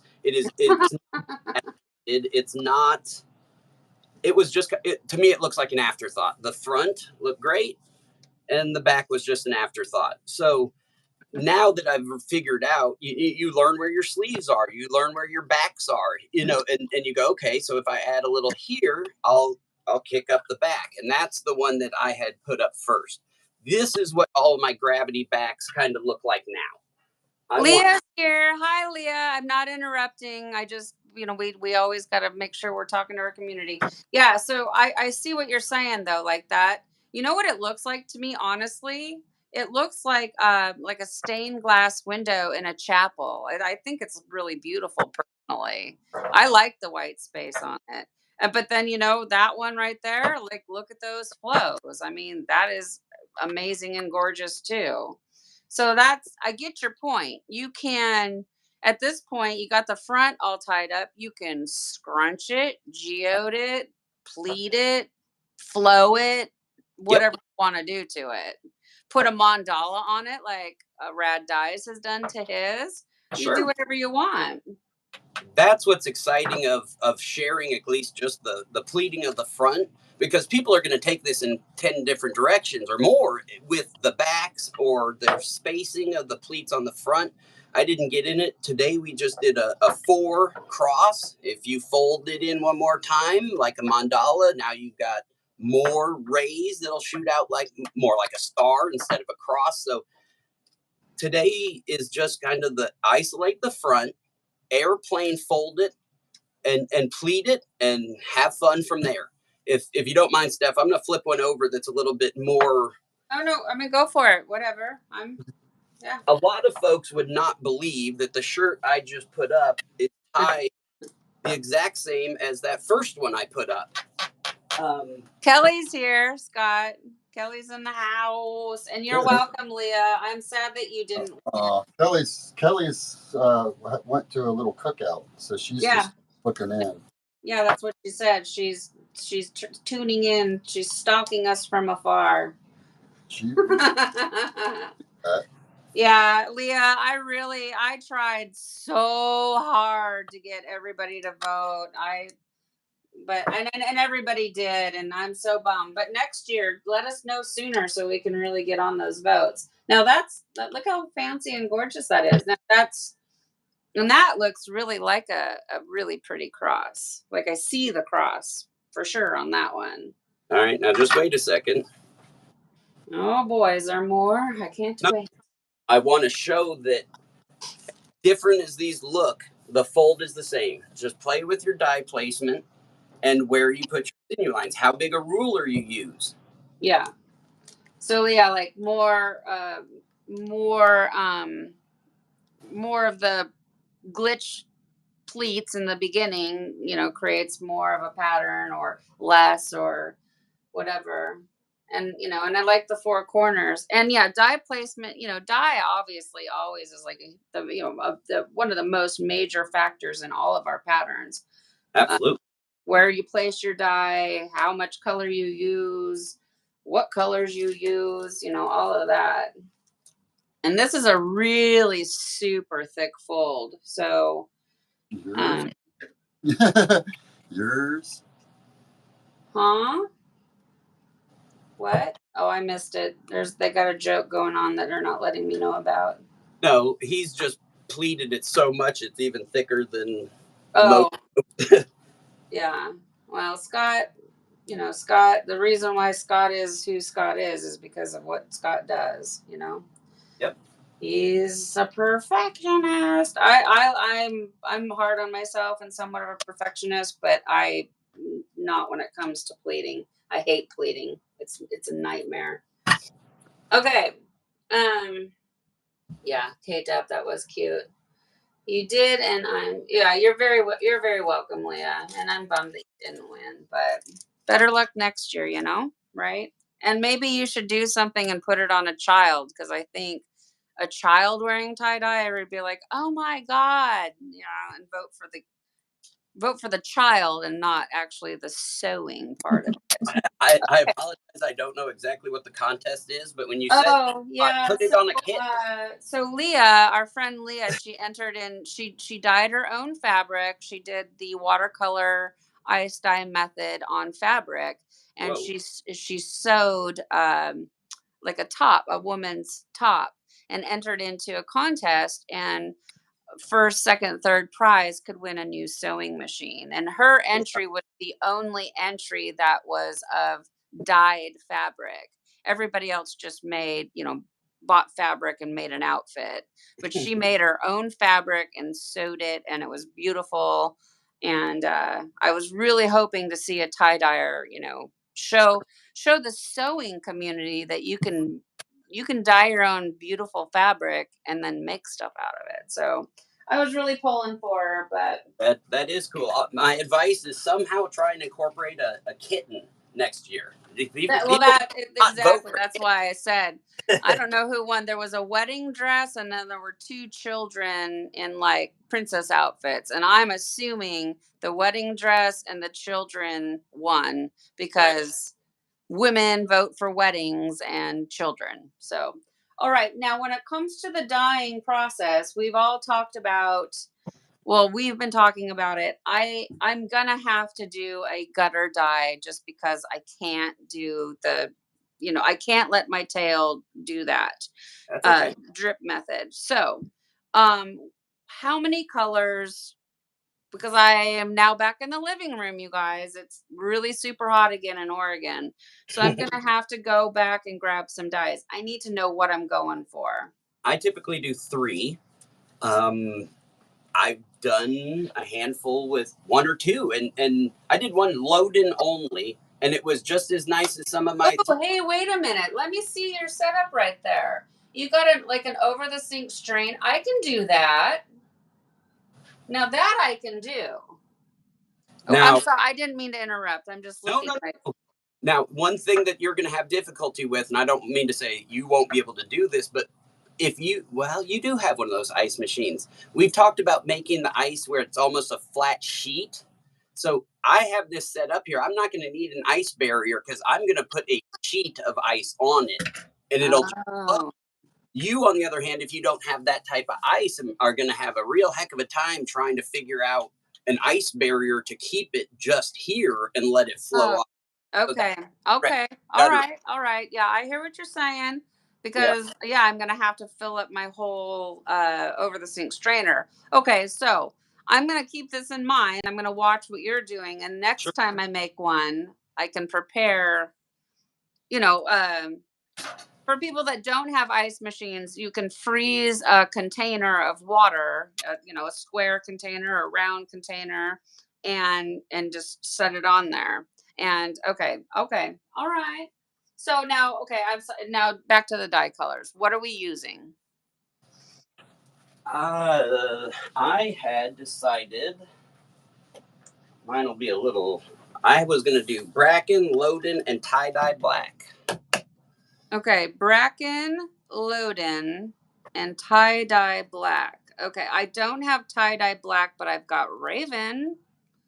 The only and I guess tie-dye black, in my opinion, for pro chem. Sorry, it splits unlike other blacks. I find that most of the other blacks will be a blue tint or a green tint. You know, when it really splits out. As odd as it sounds, this splits into browns and beiges. So it's a very warm black. So I tend to pair this up with warm tones, like I don't want to call them fall colors, but you know, I would put Yeah. this type of black with more your oranges and reds and just warmer colors, and leave the blue and green blacks to go along with your cool tone colors. So if you don't have tie dye black, I get it. It is finicky. It's a finicky dye. You can really rinse it out. You can actually almost put too much water and it will not stay as black as you want. But when you play with it a little bit, it gives some great marbling and flow out of a black that is not going to turn green or blue. So it's just kind of a unique black I've come across. Yeah. Everybody add that to your list. Did you hear what he said? Prochem's, Pro Chemical and Dye. What is it again? What black?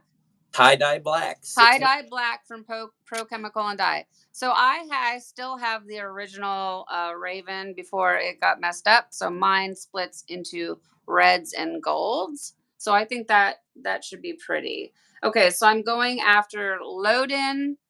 I need to write this stuff down. Before I get there, I'm gonna forget Oh, exactly you what can't to do. do the same colors as me. You gotta pick a different color group. I do? Yeah, come on now. I think Scott's gonna do something completely I thought different. the whole point was to try to make a shirt just like you to see how different they turn out. Oh, man, I didn't know that. I had that kind of pressure on me. I would Well, have. I, no, it's not pressure. I would have taken Okay. my I time mean, and made it a little. I don't have to do the same colors as you, but I'm No, just meaning like two dyers, same yeah, color.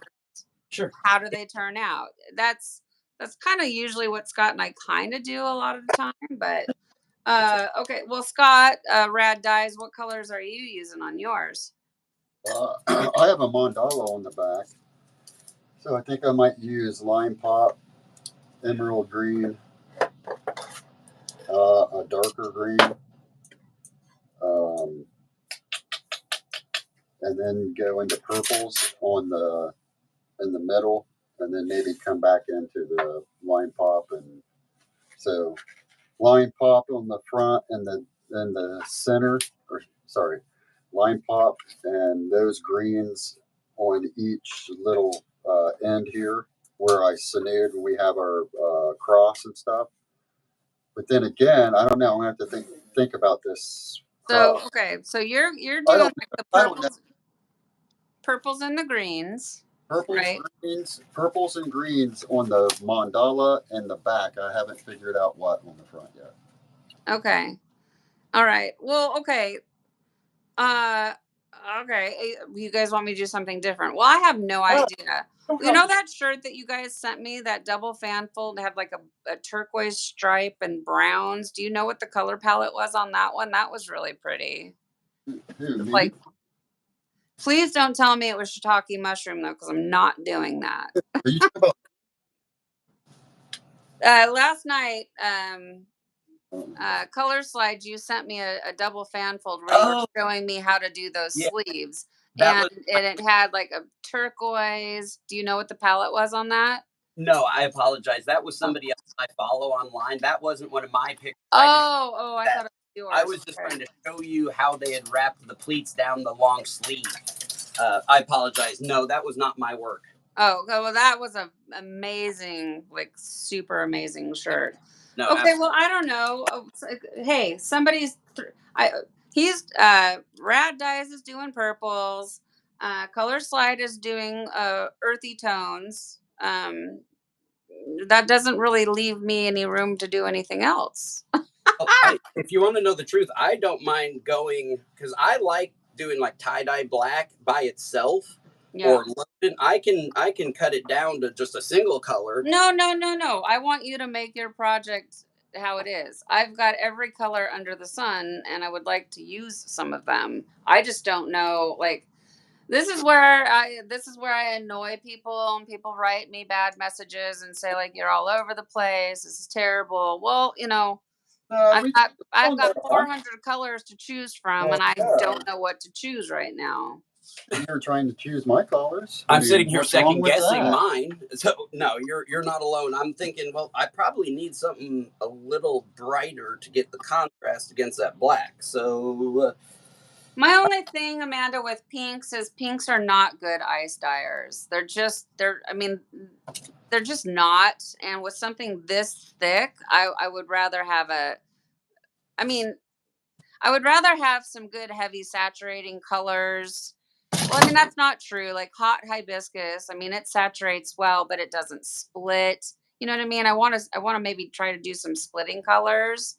Um, yeah, Tammy's, the fall leaves, some reds and orange. That might be really pretty. Some like marigold and like terracotta, you know, something like along those lines, maybe. Um, or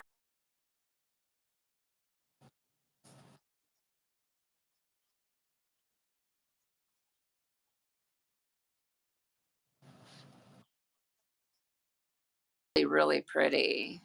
Okay, can you guys talk amongst yourselves while I go? Oh, Marigold dances with raisins. That might be kind of fun because that that's sounds very fall.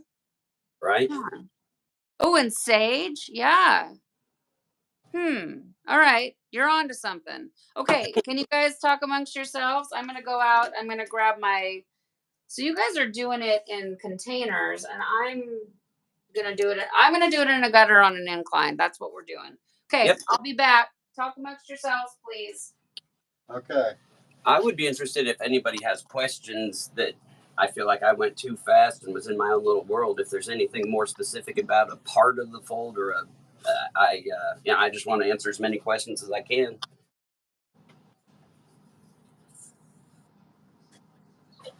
Um, I'm gonna go ahead and just keep kind of setting mine up for dye. We'll wait for her to come back and then we'll do placement. But I guess for just a second, I could talk about my shakers. Um, this is another one of those things that I guess I do a little different, and everybody has their own rhyme or reason why they do. And hey, I don't know, maybe it's superstition for all I know, but I pre-soak my shirts in soda ash and Gluber salt. Um, that's been a topic of interest lately. You do it during cold weather, get your blues to stick every which way. I just figure if there's any advantage to it, why not? It's inexpensive, so to each their own. I add a little salt to my soda ash soak, but I soak my shirts just like everybody else, spin them out, and as I start dyeing, I'm actually going to take my this was a vitamin thing, and I drilled some holes in it. And this was a Parmesan cheese shaker, and I will.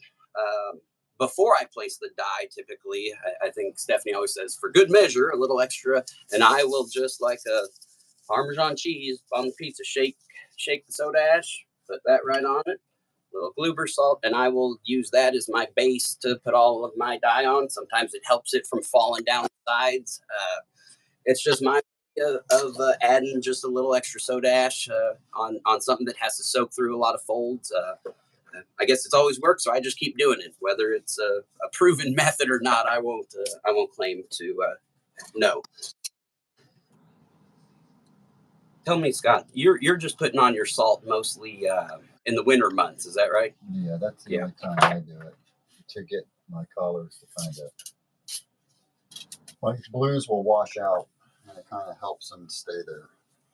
I guess, I have to be careful. Yeah. But yeah, it kind of, to me, in the wintertime, my house is like 60. It's like 65 degrees in here in the wintertime downstairs where I tie dye, and it's not optimal for batching. So if I add some Glover salt, I feel like my colors will stay a little better. They don't wash out as much. But I don't know. Maybe that's just that's why I wishful thinking. I don't know. Like it's superstition or something. It's almost like, well, if it works for blues, why wouldn't it work for everything? I'll just add a little, and hey, I've never. But it's cheap, and it doesn't. It's not hurting anything. So if it can help one little tiny thing, and it's cheap, why not use it? That's kind of my thought process. As long as it's not with, keeping saturations for some other color, or, I mean, but I don't think it's doing anything but helping, honestly. Especially if you use it like in a Glauber salt water mixture and on a TDS or a watercolor scrunch, when the ice is just done melting, pour it over top of it, and it kind of helps to, any of those colors that are just kind of barely coming out in these splitting colors, it kind of helps them, stick around. It's easy to get saturation and wash it away. You can have a perfectly saturated shirt in the wintertime, not have proper batching or whatever, and wash your colors right out. To me, I kind of feel like with it being low temperature, it kind of helps those colors to, not get washed out. Yeah, and I think you hit the nail on the head. If it doesn't hurt anything and it's inexpensive, and even if it can help the smallest bit, why not? Heck, but I don't know that I, in everyday dyeing with normal temperatures, would see a big difference. But I just kind of get set in my ways and do it all the time. Yeah. But I apologize. Tell me what color scheme you're doing, Scott? I'm still thinking about my middle part. My mandala I'm going to do in lime pop, lime squeeze, and emerald green, which will be this end of my this mandala, and then I'm working my way back. I think I'm going to use so I went out and I rated the Dharma special order dyes. Some of these I haven't even opened yet. Now I gotta go get my gutter. Oh, you guys look at those and see what you think. So I'll probably go from my greens into blues into purples, working my way around. And I'm still trying to think about what I want to do, what my front to look like, because I might have to look at your shirt again and see what colors are doing what. Maybe I pulled a little too tight on these, and I'm going to have some, what's the word I'm looking for?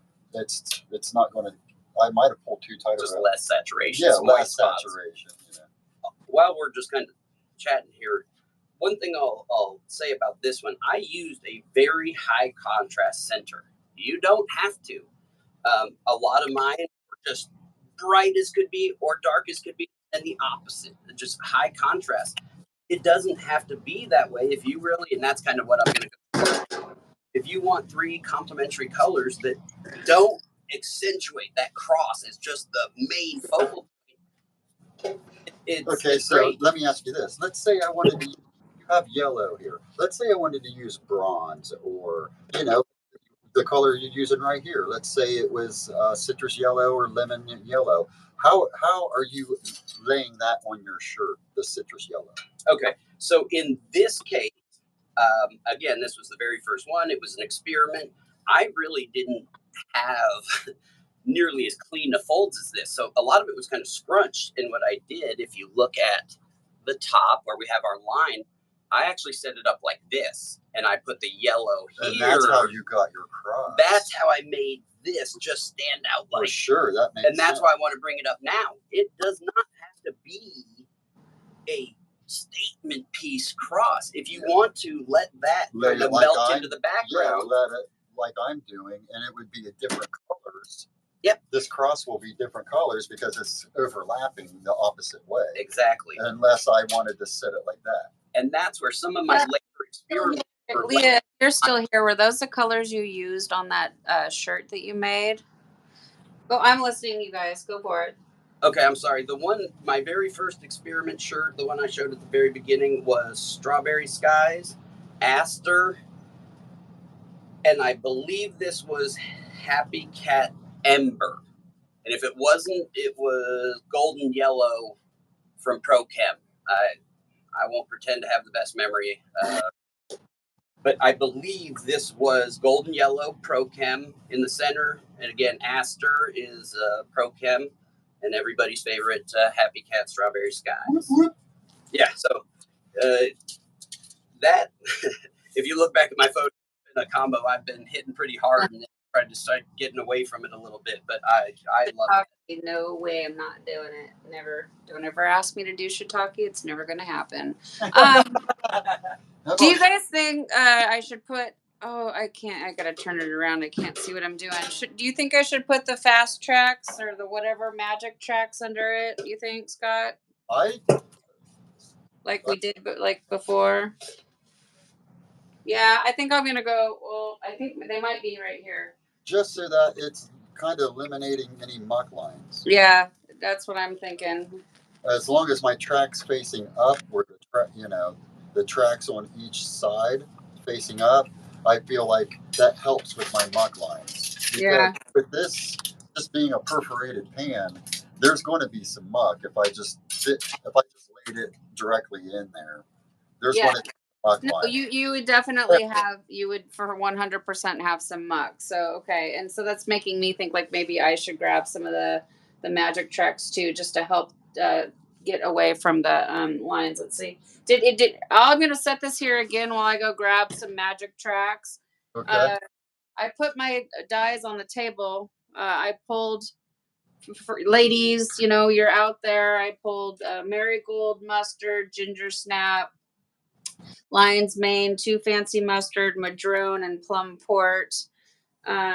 With that selection, it's going to be yellow, orangishes, and then purple, I think, like fall, I think.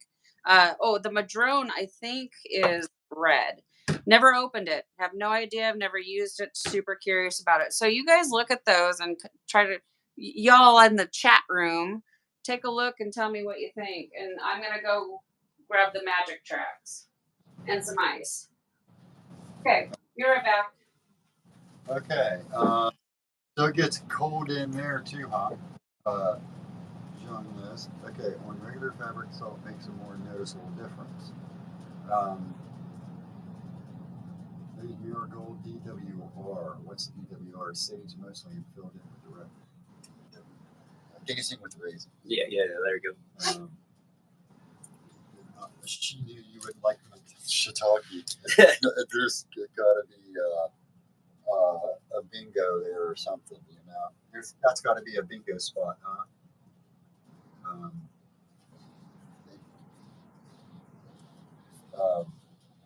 So yeah, you guys are throwing out all kinds of colors. So I'm going to just use lime pop, lime squeeze, emerald green, on the mandala. I'm going to work my way around, and I'm going to use light blues into my dark green and dark purples, and then I'm going to work my way back down back into my blues again, working back from dark to light. And then I'm going to have to ask Scott about the actual piece, the airplane fold that we did.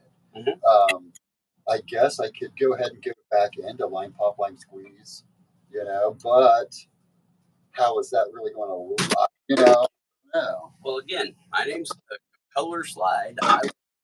So mine was not laying flat like this. When I would have had that inclined, and so you're getting some flow. Well, I could still incline just this. Exactly, that's what I was going to say. So if you can incline just that end, I sure could. I could put a magic track underneath that. Yeah.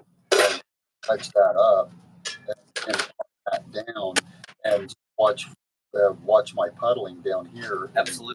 And try to let that be my darker colors. Let my darker color land right there, and then work my way back. Okay, I got it. Are we doing dye over ice, dye under ice? What are we doing? I have to go dye under, and I've got to lay my dye down kind of thick, because this middle part right here where it's thick, I'm going to have to lay some serious dye. Push it with some ice. You're going to have to do what? This middle part. Yeah. The 2 mandalas, or the mandala and the airplane fold. It's kind of. I mean, it's 3 inches thick and it's tight. So I'm going to have to really lay some dye down on it. Yeah, mine is pretty thick there. So this is basically, like me and Scott were saying, until you get to know this fold or any fold that you do, your dye placement is an experiment. And luckily for us, we have the video to go back to. Yeah, we do. But record everything, you guys. yes, Record. I'm telling you. you're going to make the best piece you've ever made in your life, and you're not going to know how you did it. Yeah, I hate it when that happens. So this is, it's somewhat, I mean, now that Scott's here, I can kind of, bounce ideas off him, and, he's done this. It maybe not this exact fold, but, he kind of knows what this airplane fold's going Well, to no, do. I mean he has done this. This is his fold. He's Now, done. laid He flat, knows. I don't done it laid flat. Not very often, no. But so it is in somewhat an experimental piece because he hasn't laid it down flat. So we'll just see. That's why you guys did it your way, and I wanted to just show a variant because he said there were a billion ways you could do it, and right there, right what I did just showed one easy way. I just grabbed it. He actually did my airplane fold here. He just grabbed it. I was just like, what would you do? And he airplane fold. I was like, well, I'm mandala in that. You know what I mean? So that was total collaboration right there between the two of us. So I was able to do a little different variant where you guys are doing the same thing, and it'll just show when you do your reveal how the differences you can actually do with this fold. No, absolutely. You know what I mean? And that was the whole purpose of this. So why not show one, since there's three of us, one person veer off. Mine's definitely going to be different than that first one. And I already, covered it a second ago with you when Steph was away. I'm not doing a bright contrasting color right down the middle. So it may not be a striking cross like the one I put up there. Right. Because my die placement in this instance, outside of my home studio and my, just kind of mad libbing some hanging stuff, I can't get the exact same die placement, but I do know enough of the fold that I can get a really cool effect. It just won't be a glaring yellow or a high contrast cross in the middle, and that's fine. Yeah, I can't make the same tie-dye twice, even if I try. Ever, never. So, I mean, it is what it is. Okay, so let's see here. I'm trying to decide if I want to do dye over ice or dye under ice. I don't know. Part of me wants to do dye over ice on this one. Yeah, there's spots where I kind of like to do dye over ice, and I actually probably could do dye under and dye over, like my mandala do dye under because it's not very thick, and then when I get I feel dye over. Oh man, I don't have enough nugget ice. I gotta go get some of the bagged ice. I'll be right back. Then I can mark right here where I need to go into my blues. Right here. And then mark right here. Yeah. The only time I go over ice on these is if I'm not getting the gravity I want. I've got all my ice yours stock, is thick too. but it's loose. It's all loose. Yeah. Where you got it tight. Now, are you planning on white? See, I'm not really. Yes. I'm trying to get as good a saturation here with no white at all. Now, I know it's probably not going to happen. Sure. Because, man, look at that. That's thick and tight. That's 2 inches thick. I'll alternate my Bracken and Logan on the things. I'll add a big blotch of tie-dye black somewhere here in the back, and I'll watch it. Depending on how much it creeps down, I may throw another couple pieces of ice and go over ice just to push more into my gravity. I just wait and see how much is coming from above, and I'll push. It'll be very faint, but I'll push it all the way to the end of that gravity tip. Okay. So, nope. I guess that's what gives you those four corners. It kind of squares off. Is my, I'll say, high color at the end is what boxes it out typically. I had to raid the freezer. I do not. It's so tall and thick. I don't have enough. My nugget ice only makes so much. Oh dang it! Well, I'm going to use all this freezer burn stuff here. I got these really cute little balls of ice. Those down in there. Oh, they need to melt a little bit.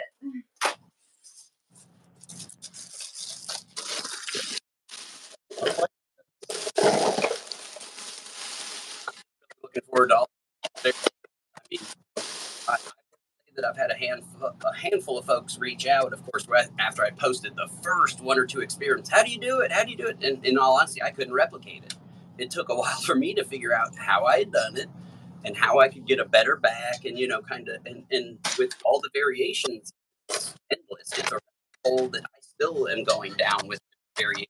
Seeing what you've done here today, now you're doing stuff on the back, and that's where this could go. Yeah, I could have totally did a spine right up the back. It would have been a messed up spine because it was. But it could have been a star. It could turn out to be a star, like a weird, a really cool emblem, right? You know what I mean? Absolutely. So you can do, like you said, man, the possibilities are endless. Just however, you can sit there and flip it and fold it. Yep. Snag it, rub it down. Oh, yeah. No. That's right. Flip it. Yeah. No, I like I said, at no point was I ever not wanting to share. It was my experiments were not repeatable until I just kept experimenting enough to figure out what I was doing. That's right. And so I was consistent enough that if I told somebody, hey, this is how I'm doing it, it's actually repeatable. And that took a month and probably 40 shirts of different variations. And of course, some I can replicate and some I can't. But it's been the one side note to anybody following along or maybe says this is a little too much for me. The experimenting along with this has made my fan folds better. It's made my geodes better. The tension of each tie, it just makes you, when you get out of your comfort zone and you're tying something you haven't done before, it makes you much more aware of each step. Am I tying it tight enough? Am I pulling too hard? And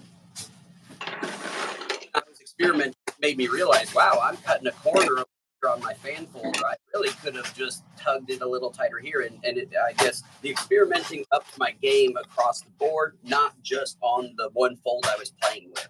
And that was kind of a pleasant surprise. So I would say, even if you feel like you follow along, your glitch isn't right, or your pleats or whatnot, keep doing it, and it'll make all of your other folds better. I agree. I still learn every single day. I'm learning right now. And Sure. And even something as simple as a spiral, which I know are boring to watch, but the reason I make a lot of spirals is because I'm trying to learn dye colors and how they look together as a palette. Sure. And they're quick and easy for me to do. And so and they're beautiful, so I'm still learning with each thing that I do. So I just put marigold on. I didn't have very much, so I just started with marigold at my top, and then this too fancy, or it's not too fancy, it's just mustard. It's probably going to be more yellow, but I am going to put a little bit on there. Oh wait, no, I did bring in too fancy mustard.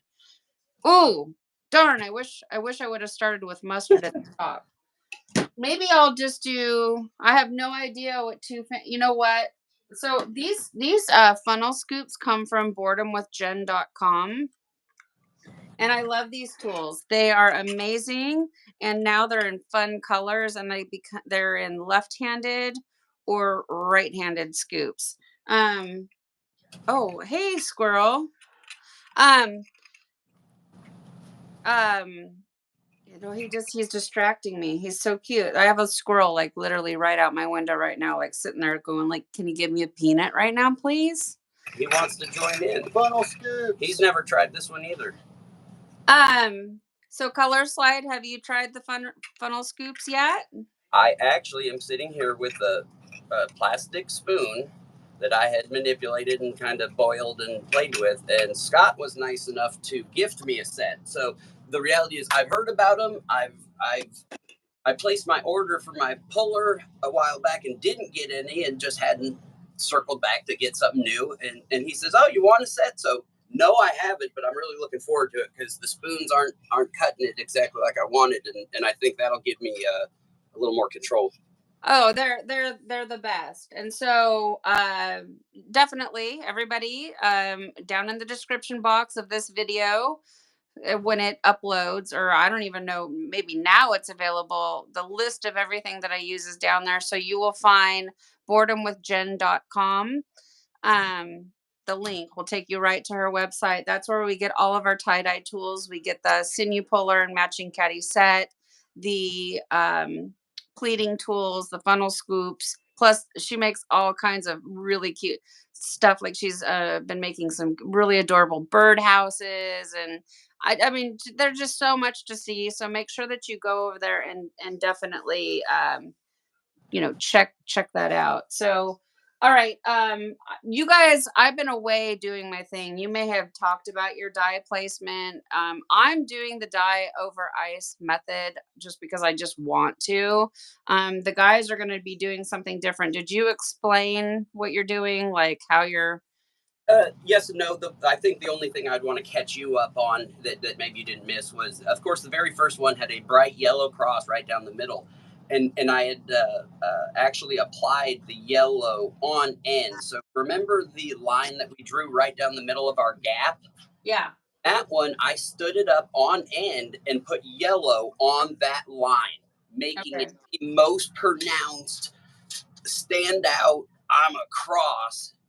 But if you don't isolate just that one line, like I'm doing here, put it on your sinew lines, put it maybe more like a fan fold or whatnot. It gives you the same effect. It's just not that high contrast cross Okay. color pop. But yeah, I Okay. All right. I mean, that makes sense. The very center point at the top of the gutter or the top of your incline or top of whatever, that very center point is going to be what opens up and gives you, the cross, if yep, that's what you're going for.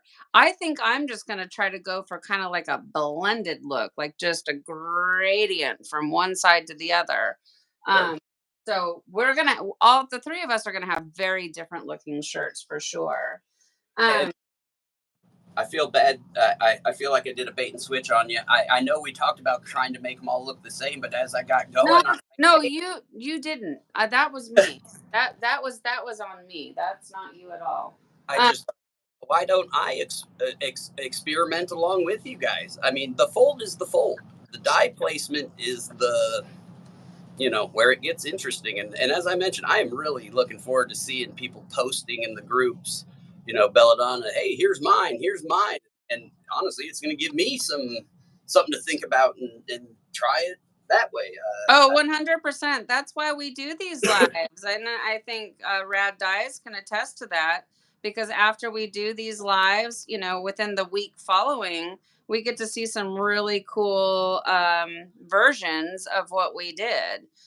So, oh boy, that was a lot right in one spot. So that's why we do this. It's community. We're all tie dyeing and having fun together.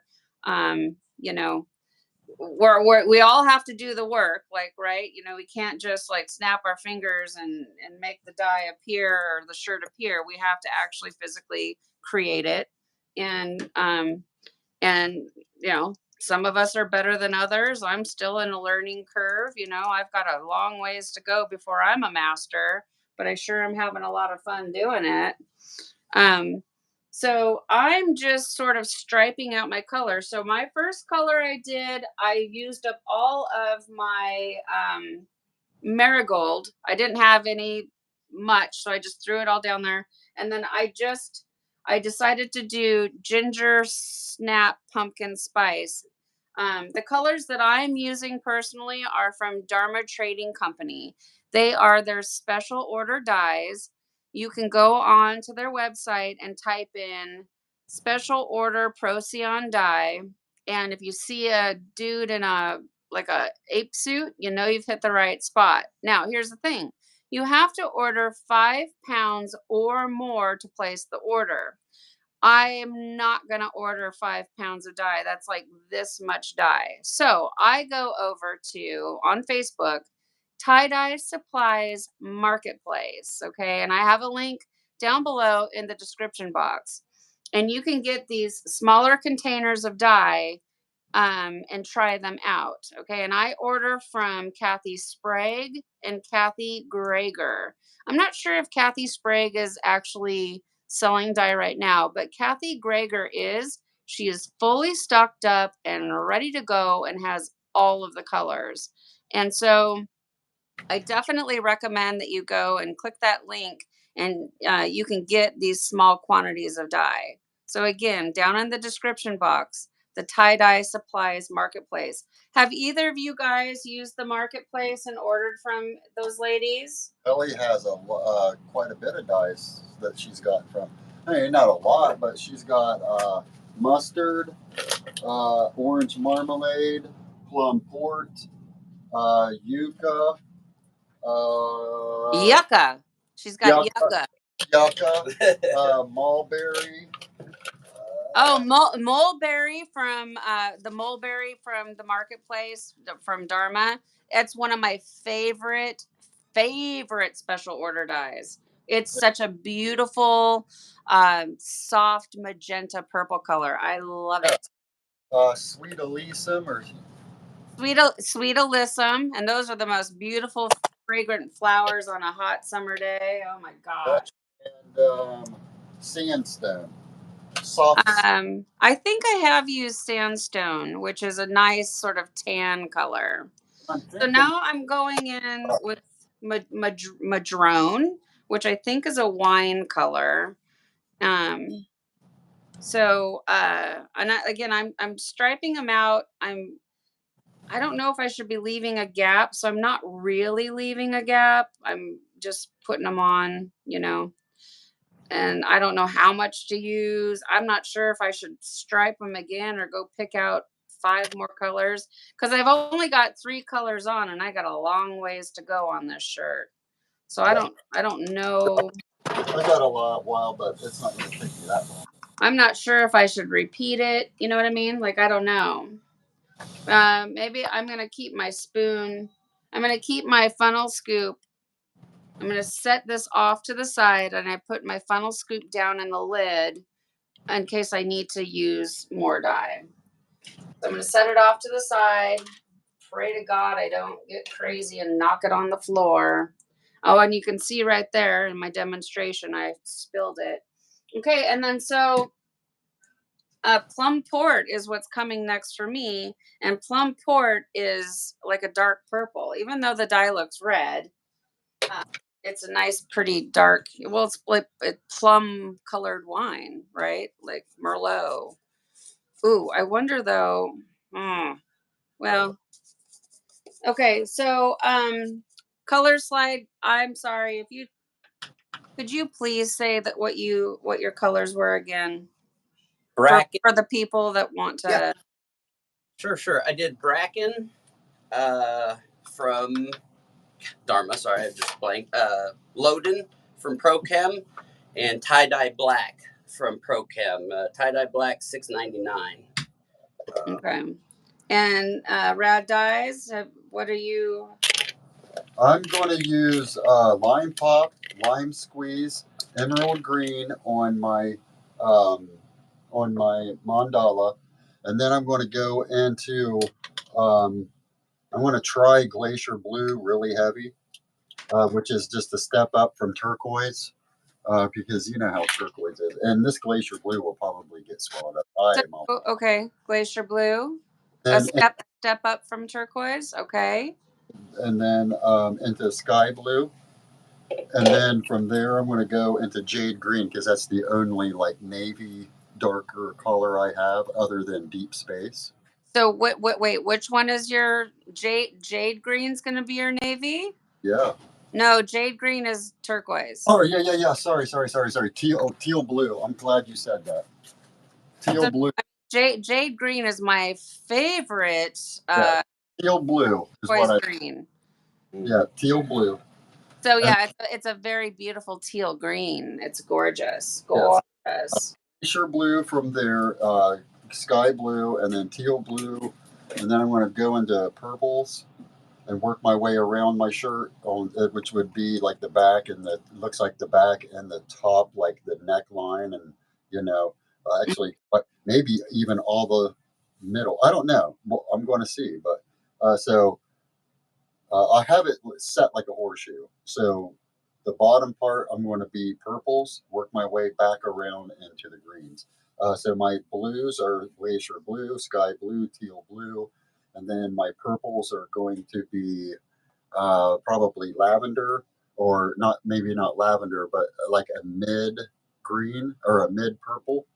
into magenta galactica, into imperial purple, and then back in where we did our airplane fold, back into my greens, working Okay. down. I think that's going to be a really beautiful color combination. So greens, blues, purples, back into blues, and then greens again. I think it's going to be really, really, really beautiful. Because I get good saturation. If I get a little bit of white, I guess I'm gonna try not to, you know. Well, yeah, I mean, obviously we don't want a ton of white, But you you know, know, it happens. sometimes white makes the colors pop. Now, Not you guys, can you guys see my 100%. project? Are you able to see mine? Hot shirt right now is like, I'm just going to guess and say what I think the colors are kind of close to, but like a golden yellow, into like a mid green, into a darker green, and then white. But the white is another color. It's not white in places it shouldn't be. The white is in places it should be that make it another color. So he Yeah. has, instead of just three colors, that white is sorry if I'm yelling. And that white is making a fourth color. So You're not yelling, you're talking to the camera. right. So his white is a completely a whole color in itself, and he's going to show you. You'll see for yourself. So white, in some ways, is really nice, and he's going to show you right now. Yeah. And So I'm not so project. You can leave it. are Not if it's can you see my project? I have a question about my dye. sure. So I did 4 colors. I did marigold at the top, and then I think it was 2 fancy mustard, I think. And then I did the madrone, and then I did plum port. Now, this is the tail of my shirt. Part of me is wondering, since we're trying to go for that gravity type effect, if I should just stop right here and just let this ice melt and let the Yep. tail of the shirt do what it should do, or should I start striping more dye? Now, Should I go grab another color, if or you're just asking what would Scott do, meaning Scott Dyer, I would leave that. I would leave that clean and just let all those colors from up above slide down into that white space and just go wild. They'll split okay? all that, and I would not add more color to that. Just my personal, Okay. 2 cents. Yeah, okay, yeah, okay. That's what I was wondering, because I was feeling like I gotta get dye. The way we always do it is we gotta fill the whole gutter up and get all, and then I'm looking at it thinking, well, yeah. And if the ends of the sleeves have a little white, well, whatever. Like, I don't, you know um so what I think I'm going to do, though, is my nugget ice machine is filling up again, and it takes about an hour. I'm going to ultimately come back and put more ice on top of this dye to help it flow some more, you know what I mean? So okay, so ooh, look at that. I like that pattern. So I'm gonna give mine Now, white actually is a color in itself. It's not white where it shouldn't be. It's white where it should be. So I love white like that. But all I say is when I get saturation where in a place of white where it shouldn't be, it drives me crazy. Mhm. But that's something for me to work on the next shirt. So we have to welcome, in some ways, we want to welcome mistakes so that we can learn from those. You know what I mean? If you're never going to grow if you continue doing the exact same thing all the time. You're not going to grow. It's just like golf, I mean, Well, I feel like some rebel or something by saying just because everybody told me I had to do it dry, I wanted to do the opposite. I don't know you why. wanted If to everybody said experiment, this sure, is bad absolutely. saturation, no, I want white. A lot of people, I don't want any white. Well, I want white. I If don't know. you didn't have white on that project, it wouldn't look good. Right. It wouldn't look like that. You know what I mean? It would. Listen, I said that wrong. If you No, didn't have the white on that project, it wouldn't look like that, and that is what makes it look good. That's what I'm trying to it say. makes it pop, the Yeah. white Look at the black next to the white, or there's white right here, then a glacier blue or a turquoise into like black. Yeah, so And that pattern, that you that want that shirt right there, I would like that to be the next live tutorial. Please. I would like to do that, please. If you are willing and would do that, I would appreciate that. And I think this was something I mentioned to Scott also, because I have again with my medical stuff, I kind of left off somewhere around live episode 10 or 11, and here we are at, forgive me, 29 or whatever, but somewhere in that way. We are on 31 today. Goodness gracious. I again was exploring with a lot of these different star patterns and circles and whatnot. But the foundation of that today is what will let you do this. If you're able to center it, isolate the front, and airplane fold it, if you can get that down, now you're ready to do this.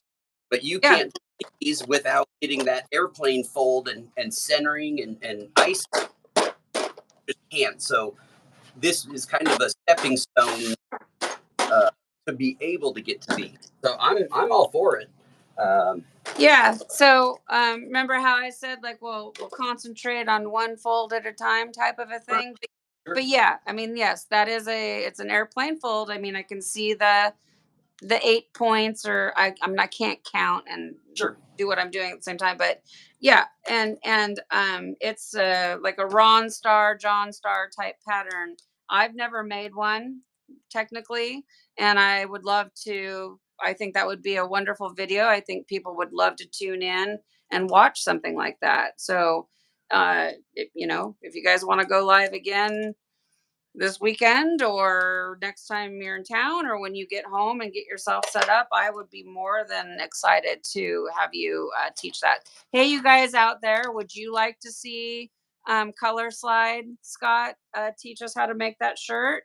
I bet they're gonna say yes. So I'm like cleaning out the freezer right now. I'm trying to get all the ice that I can. I got these little round ice cube trays. They look like they're all freezer burn. They've been sitting in there all summer long, but they're the most adorable little round little ice cubes. And I thought they'd be really fun, but they're a pain in the neck to make. But I'm going to throw these all on here. I want to try to get that dye moving as much as possible. So yeah, so Tammy says definitely. Leah says yes. Kathy says yes.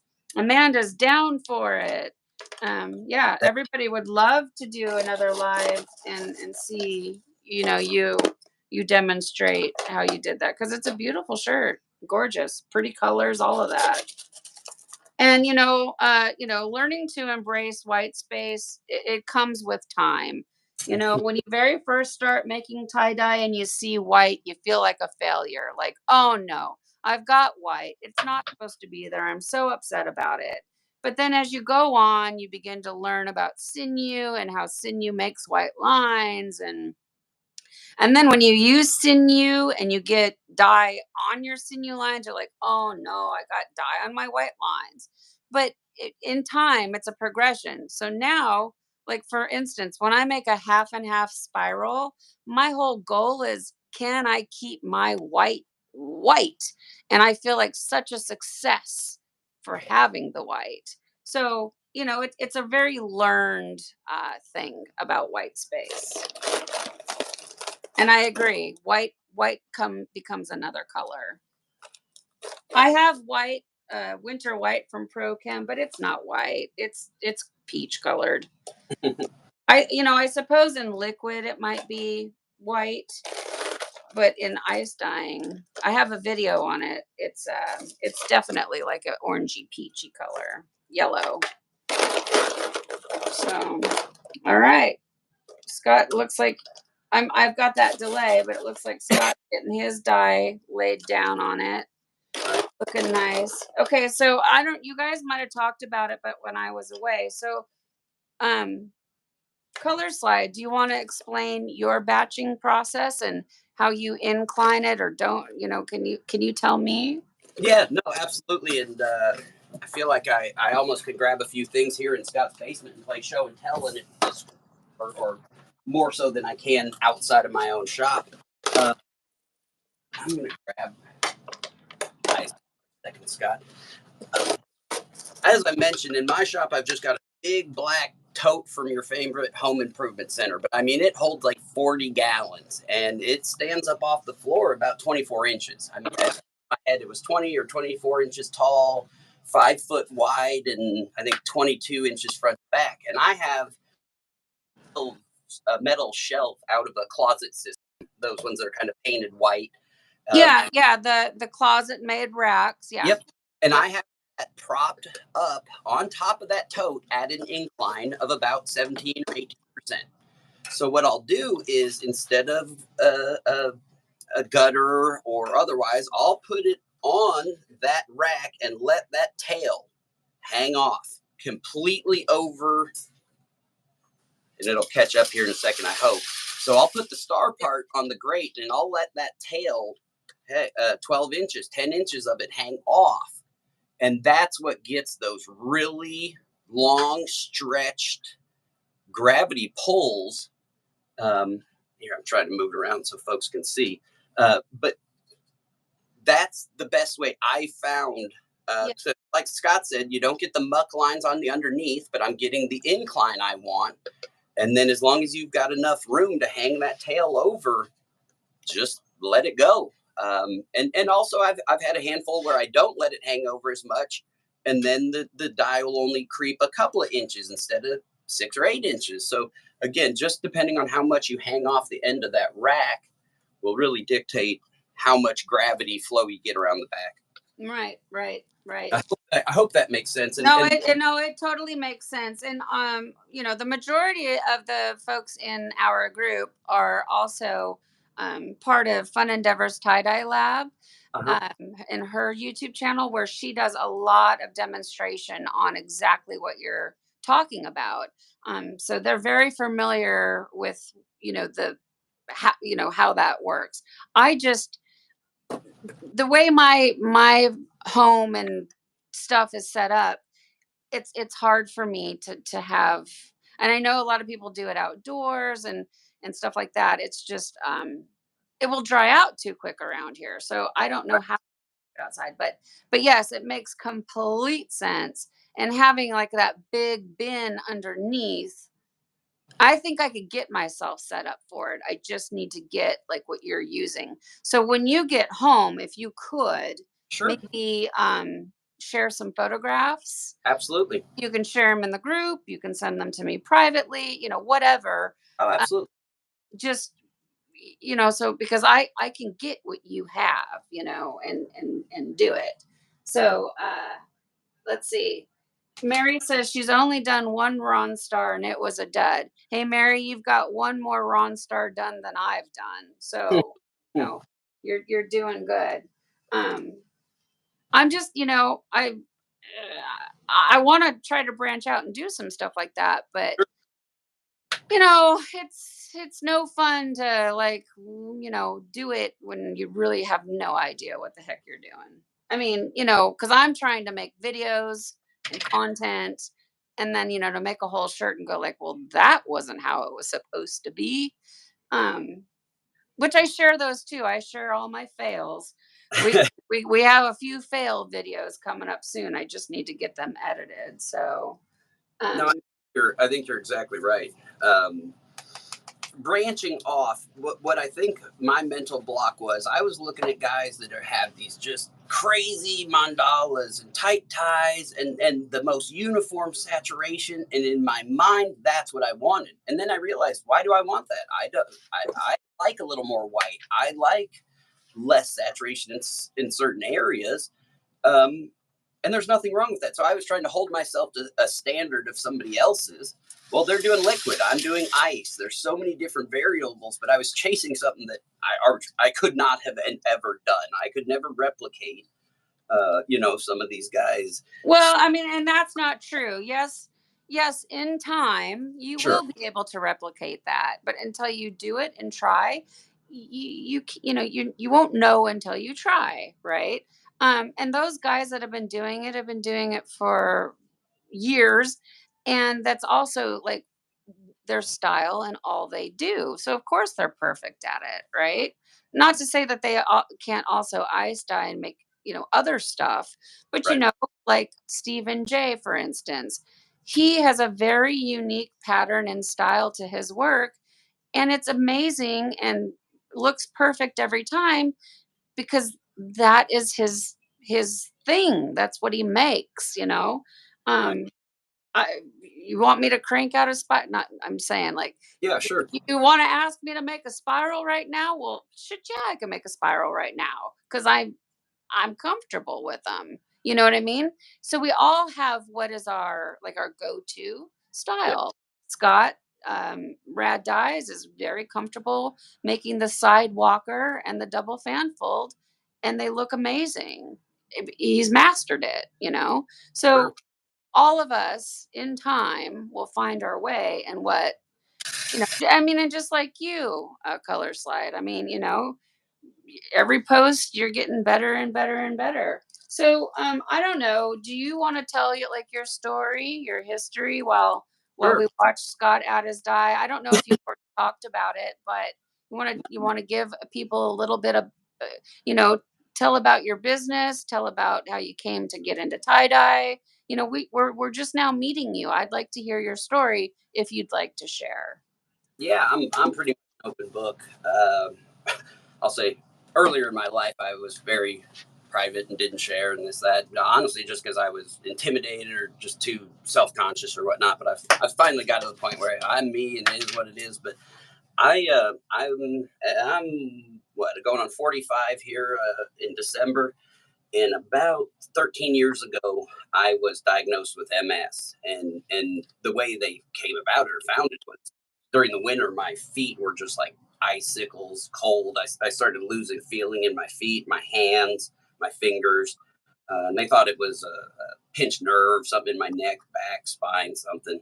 And they ordered some MRIs on my neck and back, and just so happened the way I was laying in the MRI bed, they saw a couple spots on my brainstem that shouldn't have been there, and things hit the fan real quick. But I was able to work and carry on and whatnot. But over the past, say 10 years of stress of kind of corporate world and this and that, and my health and raising teenage daughters and, those type of things. How many daughters do you have?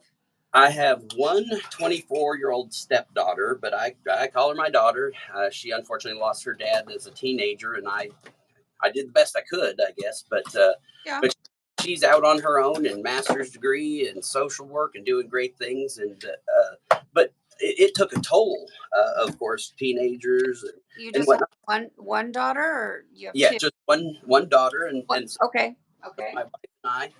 And I after COVID, I decided not to go back to the corporate gig just because it was, from a health and mental standpoint, just killing me. And so I spent, like a lot of people at COVID, time on Facebook and fighting over stupid stuff and just, pent up.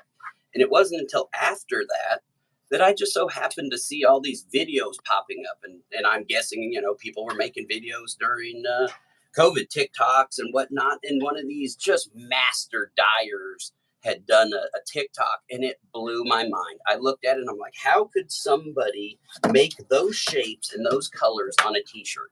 It just blew my mind. I watched the video 5 times. I then went to their channel and watched it, and it just blew my mind.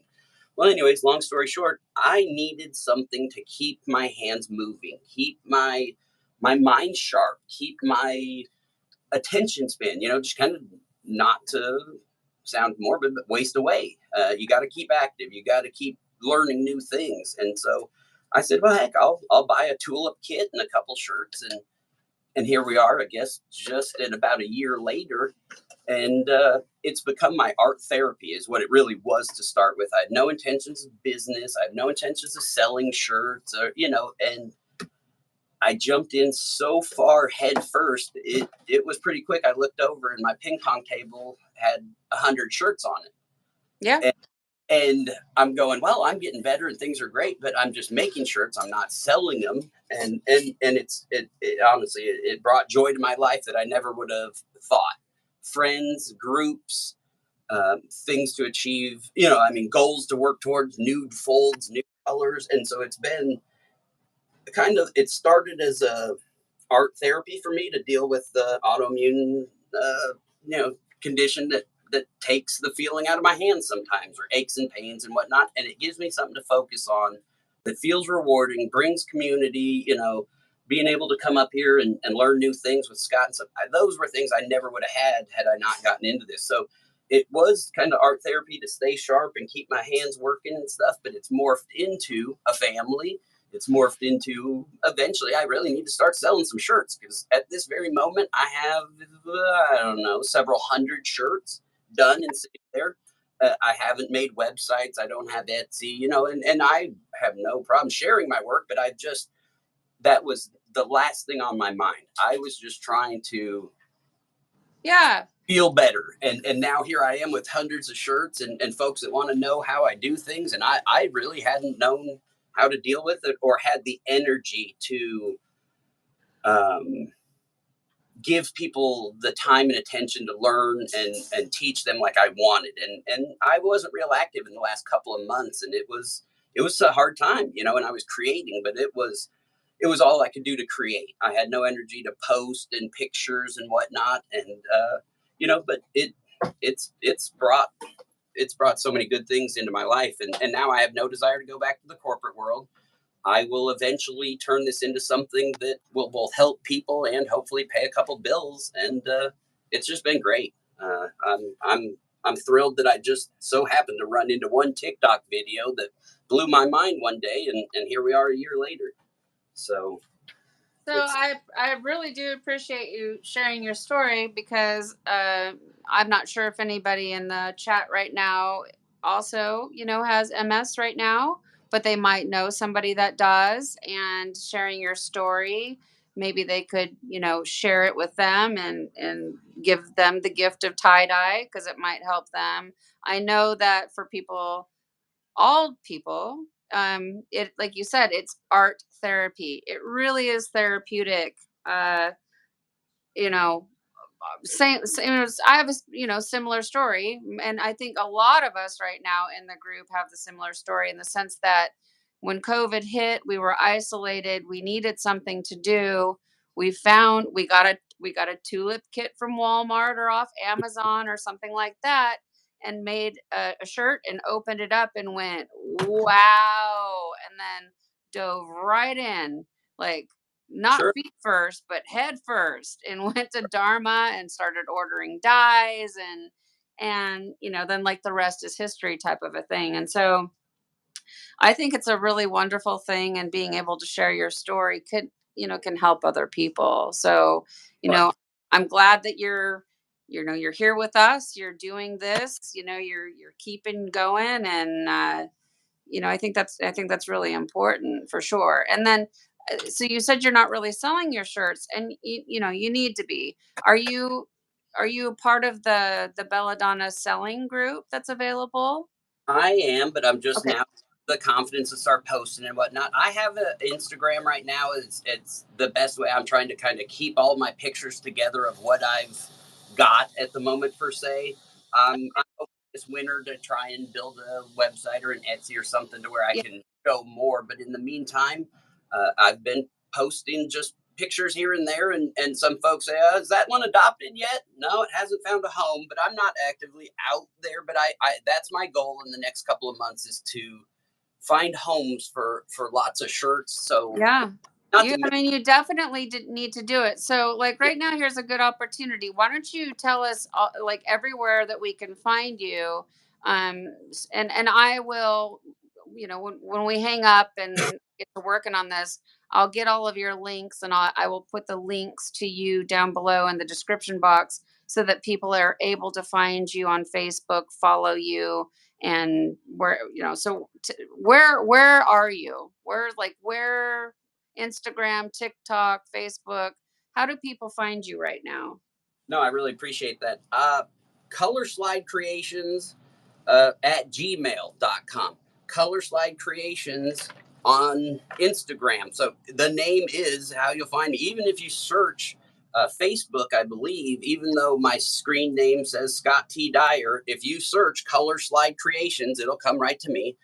But yes, I have a Facebook page, Scott T. Dyer, as of course Scott Ty Dyer, and the Instagram is very straightforward. Right now, I have best pictures of current stuff on Instagram. But anybody that wants to get a hold of me, I'm pretty easy to find. Direct message me, Facebook. Like I said, it's color slide creations at gmail.com. So that's hopefully Okay.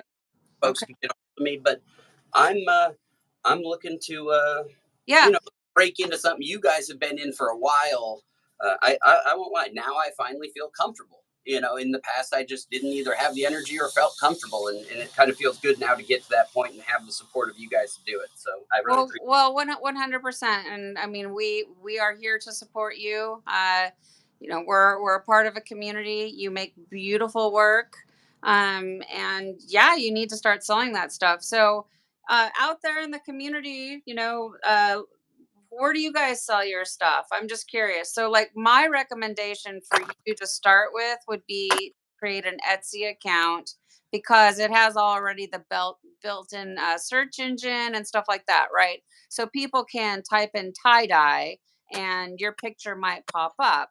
But then, within our group, if they type in Color Slide Creations tie dye, Right. it will also be able to pop up. I think it costs like 30 cents per per entry, what I don't know what to call it, like whatever. But I think it's a really good place to start.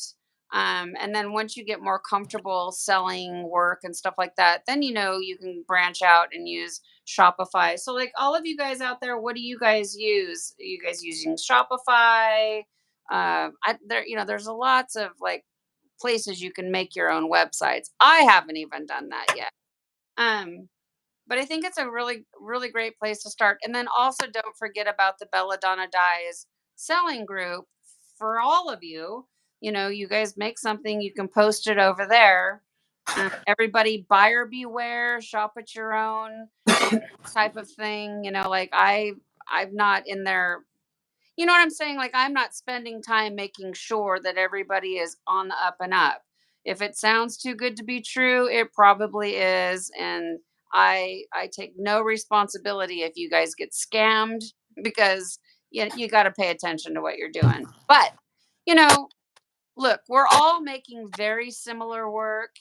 We all look at Scott Rad Dye's work and aspire to make that. Everybody is trying to do that, and there's room for all of us out there. If somebody sees a shirt, they like it, they want to buy it.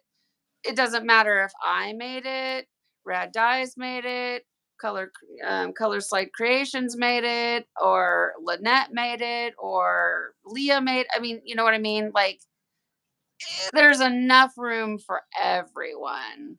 So I think you really definitely need to get yourself posting some stuff for sure. So I appreciate you sharing your story because we're just getting to know you now. No, well, And then real quick, I don't want to like jump off of you, but I want to for those of you that are still here before people hang up, I want to remind you guys that right now I have a GoFundMe going for Greg, our Goyo's Garden and Tie Dye. Um, has had many surgeries and he's having a really hard recovery. And he and Tracy could really, really use our help.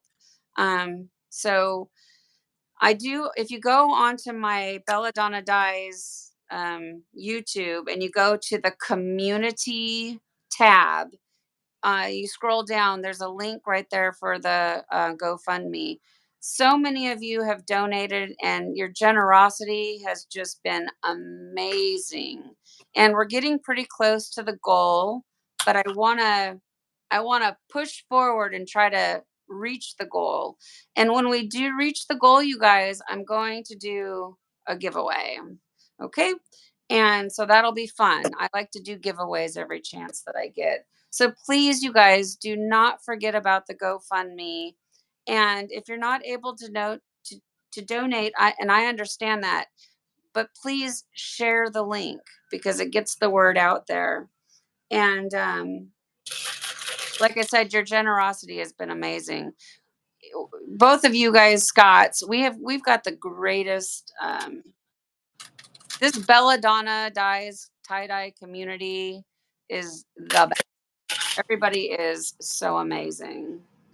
Hey Steph, if you don't mind, and obviously it wasn't planned, kind of an impromptu thing as I'm sitting here because I financially wasn't able to donate, just my present situation. But I have lots of shirts, so let's say for the first 4 or 5 people that do it, if you go out and make a donation of $40 or more, contact me with a screenshot that you've done it, and I'll let you pick out one of the shirts I've made recently, and I'll send it to you. Just as a kind of a donate on my behalf, and you can get a shirt. So let's just say, wow, that is such an amazing, generous offer. So thank you so very much. So did you guys hear that? I think most people in here have already donated, but once this goes into a video, sure. what do you want to say? Like three shirts? Because it could get. No, I understand. Hey, I'm willing to support Greg even after the fact, here and there. And like I said, I'm not in it for money either. So let's just do this. I'll donate 5 shirts. Okay. The first 5 that reach out to me, and if you're number 6, I'm not gonna, Right. I don't have a million shirts to give away. We'll say 5 shirts. You make a donation of $40 or more. Shoot me a screenshot of it. Give me your shipping information and pick a shirt. And I'll, if it's still available. I do have a few that have sold, but most of what's on Instagram, that's been posted in the last several weeks is available. Most of them are extra larges. If you don't see something you like, I have extra sizes that I haven't made pictures of. But let me just put it this way. I'll make you a shirt that you're happy with, or send you a shirt you're happy with, one way or the other, whether I have it in stock or not. Get you the size you want. Just make the donation on my behalf, if you will, and I'll get you a shirt. Okay, so and that's a really good point because you can leave a comment on the donation. So I mean, we have to figure out a way to where it's like tried and true. So like he said, just say that this donation of $40 is on behalf of Scott T. Dyer, and then send the screenshot to him, and I'll help you. You talk with me, and I'll help with like the shipping costs No, because I that hit you with but I mean that's prompt too. you know but we will work through that. Absolutely. I cannot remember like right off the top of my head. I was contacted by somebody, Rad Dyes. I was contacted. I don't know if he can hear me, if he's even around, but somebody reached out and asked us if we wanted to do another auction like we did for Scotty Thompson. And at that particular moment, I said, I just can't right now. And you can't right now because you're coming up with your event. But I'm definitely willing to, after your event, I will auction some stuff off. Scott, what you don't sell at your event, maybe we can auction a couple of shirts off as well. Like in the beginning of October, maybe type of a thing. So that's extremely generous of you. Thank you so, so very much. So please keep me posted though as well so that I can be kind of like knowing. I just, I want to make sure that everything's on the up and up and that No, absolutely. And that's you're why not being taken advantage of in any way. Not that people would, but what I'm saying. Sure. I didn't mean to spring it on you and then make it more. No, I mean, I think I think that's a really great idea. Like I said, I'm going to be doing a giveaway when the goal is met. So that's going to be great. If people can donate $40 and, get a beautiful shirt, it's like the reward for it. So let's see. So it looks like, okay. So it looks like Scott Walker, you've got your die on there. Are you here, Scott? Yeah. See, Scott Walker, are you here? Yeah. Okay, so you laid your dye down. I was watching while I was talking and watching. So, do you want to talk about like you put your dye down, you put your ice down, sprinkle a soda ash, you're gonna Yeah. incline it, No, laying flat in a perforated. I don't know what it is, like a restaurant pan. Yeah. 9 by 10, 9 by 11 or 12, 9 by 11, I'd say. Are those like dishwasher tubs? No, it's what you would get. Oh yeah, yeah, yeah. It's like what Bus tub. a bus boy would carry or something. Okay. Okay, yeah. Did you get those at the restaurant store, like the food? Kelly's the manager. She buys gets all the supplies. Maybe Oh, okay. Okay. she Yeah, doesn't because supplies. I think those would be good to have. I don't have anything like that, but I would like to maybe get I some. thought you had some great. Oh, I think she Well, got them. I've got You the get them at Costco or something. I have like this, the things I can get from Walmart, like the bins, like the storage bins, but I don't have anything, like that I could just sort of knock around. And I mean, it's all the same, but the storage bins from Walmart aren't necessarily as like heavy plastic, as like that would probably be. So, um, okay. All right. So I've got mine on an incline. I decided to leave the tail end without dye on it, and I'm just gonna let all of this ice do its thing. This dye that's down at the bottom, this really burnt orange color, I wish I would have put a spiral down there because I that's a really beautiful color. But so I'm gonna set it. I'm gonna forget it. I'm gonna take it out to the dye room where it's probably 85 degrees right now. I'm going to set it and I'm going to forget it. And in the morning, I'm going to come and check on it and see how things are looking. I'm going to peek down in the pleats. If I need to add more ice, more dye, I'll deal with that in the morning. What are you guys going to do with yours right now? Well, I know Scott's has a lot of ice. Obviously, he just added to his. I basically placed what I was talking about, those sheets of ice, where the ice maker doesn't actually separate each individual cube, and I place them kind of like a sheet on top. And again, that's only because I don't have all my own, Right. Right. trick.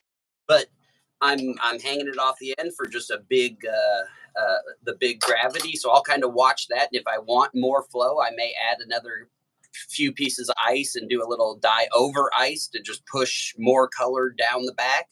But I'm going to let it sit overnight, only because I'm leaving, and we may want to, I may hot water finish it in the morning after all the ice is dyed or all the ice is melted and everything's done. I may hit it with some boiling water and wash it out real quick. But if I wasn't, I would let it sit, at least 24, 48 hours in the summer heat. And of course, in the winter, that's a whole nother thing. I'm a basement dyer. And unfortunately, mine does not stay cool in the summer. So my basement right now at home is 78 degrees, and in the winter it's like 63 degrees, or excuse me, 78 in the summer, 63 in the winter. That's not bad. I mean, that's actually kind Yeah. of warm, So yeah, so I'll let them sit 24, 48 hours and wash them out. Okay. And then Scott, my rad dye, Scott, what were you doing with yours? I want to set mine on a level spot. Let the ice go through it, melt completely. I'm not mucking it. This is a perforated pan, and I'll show you. I have another pan that I'll show you that I put it in.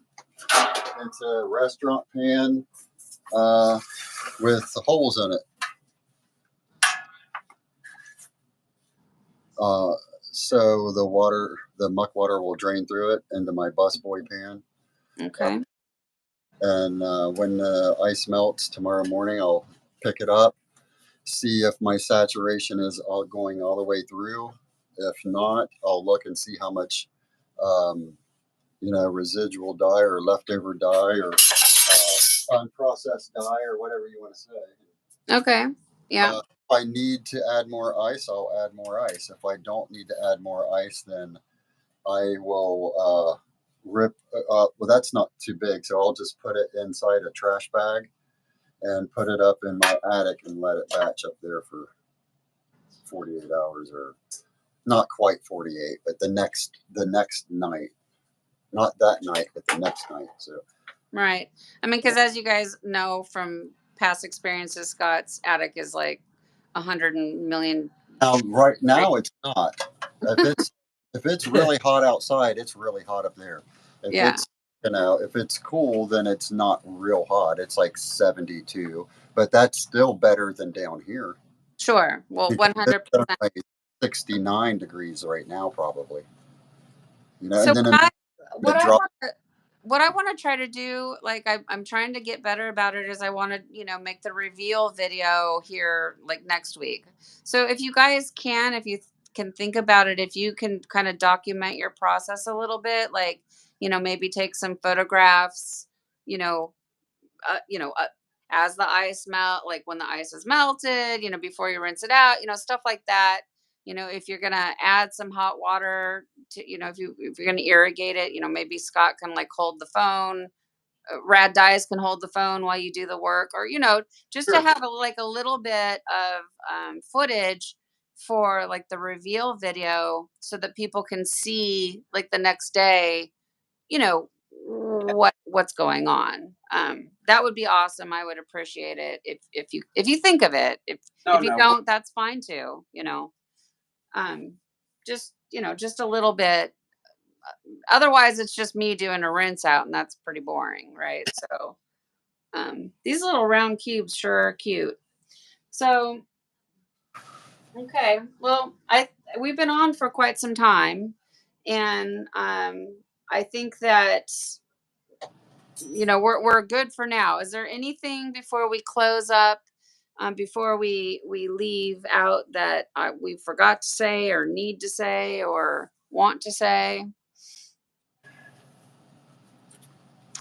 Oh, I'm No. going to take that as a no. I think we've solved most of the world's problems here in the last short. We'll see what else comes up. But Okay, so everybody knows who I am. I'm Belladonna Dyes. We all know Scott Walker 1 is Rad Dyes Tie-Dye Company, and Scott Walker 2 is Color Slide Creations Tie-Dye Company.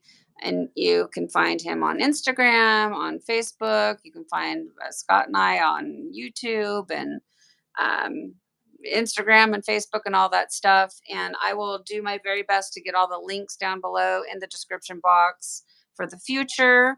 If you want to find Color Slide Creations, I mean, we're in the group together. We're amongst our friends. They know who we are. But if somebody's watching this video in a month from now, it'll all the information will be down there. So I really want to say thank you so very much.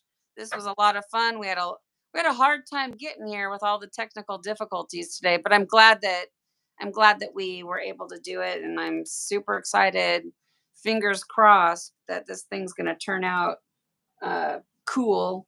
I'm already starting to see some red, kind of some reddish tone, like pinkish red down here at the tail. So I'm curious how that's going to turn out. So, um, absolutely. okay. Excited. So you said you're leaving tomorrow? Yeah, I came in Thursday afternoon, and I've got to get home to my wife hopefully before dinner for Sunday dinner. But I'll take off in the morning and head back to Tennessee, and hopefully we can plan another one of these. Yeah. Got Well, my I sure had fun. I mean, I wish I was nearby. I would have loved to have come and hung out and tie-dyed like right by you guys, but I guess this is the next best thing. So, how long of a drive do you have? 400 miles. How It long was does that take? 6.5 hours. Oh boy. So yeah, you've got a big day ahead of you. Okay. Well then, because let's see, if it's 5 here, I always have to do this. If it's 5 here, it's 8 there. So yeah, it's time to get yourself some dinner. You guys need to go to bed. You got a big day ahead. Yeah, I know you guys are probably going to stay up and tie-dye all night, but get some good rest so that you're Yep. able to drive safely. Yep. And we've stayed up late 2 nights in a row. I don't know if I can do it again. So when you said that, I'm like, oh, I don't know. Well, but yeah, yeah. we've come up with enough stuff. I'm sure we could do this again 2 or 3 times. And Oh, I'm almost certain of it. Yep. Well, thank you, both of you. I'm okay. I'm gonna say goodbye. I'm not hearing much, so I'm just gonna. It hangs up when I hang up. So thank you again. I really do appreciate it so much, both of you. It was really super nice to meet you. Thank you for being part of our community. I had a ton of fun. I think everybody else had a lot of fun too. So I look forward to doing this again sometime. Thank you so much. Absolutely. Okay. All right. Have a good evening. You too. See ya. Bye, Rad Dyes. Bye. Okay.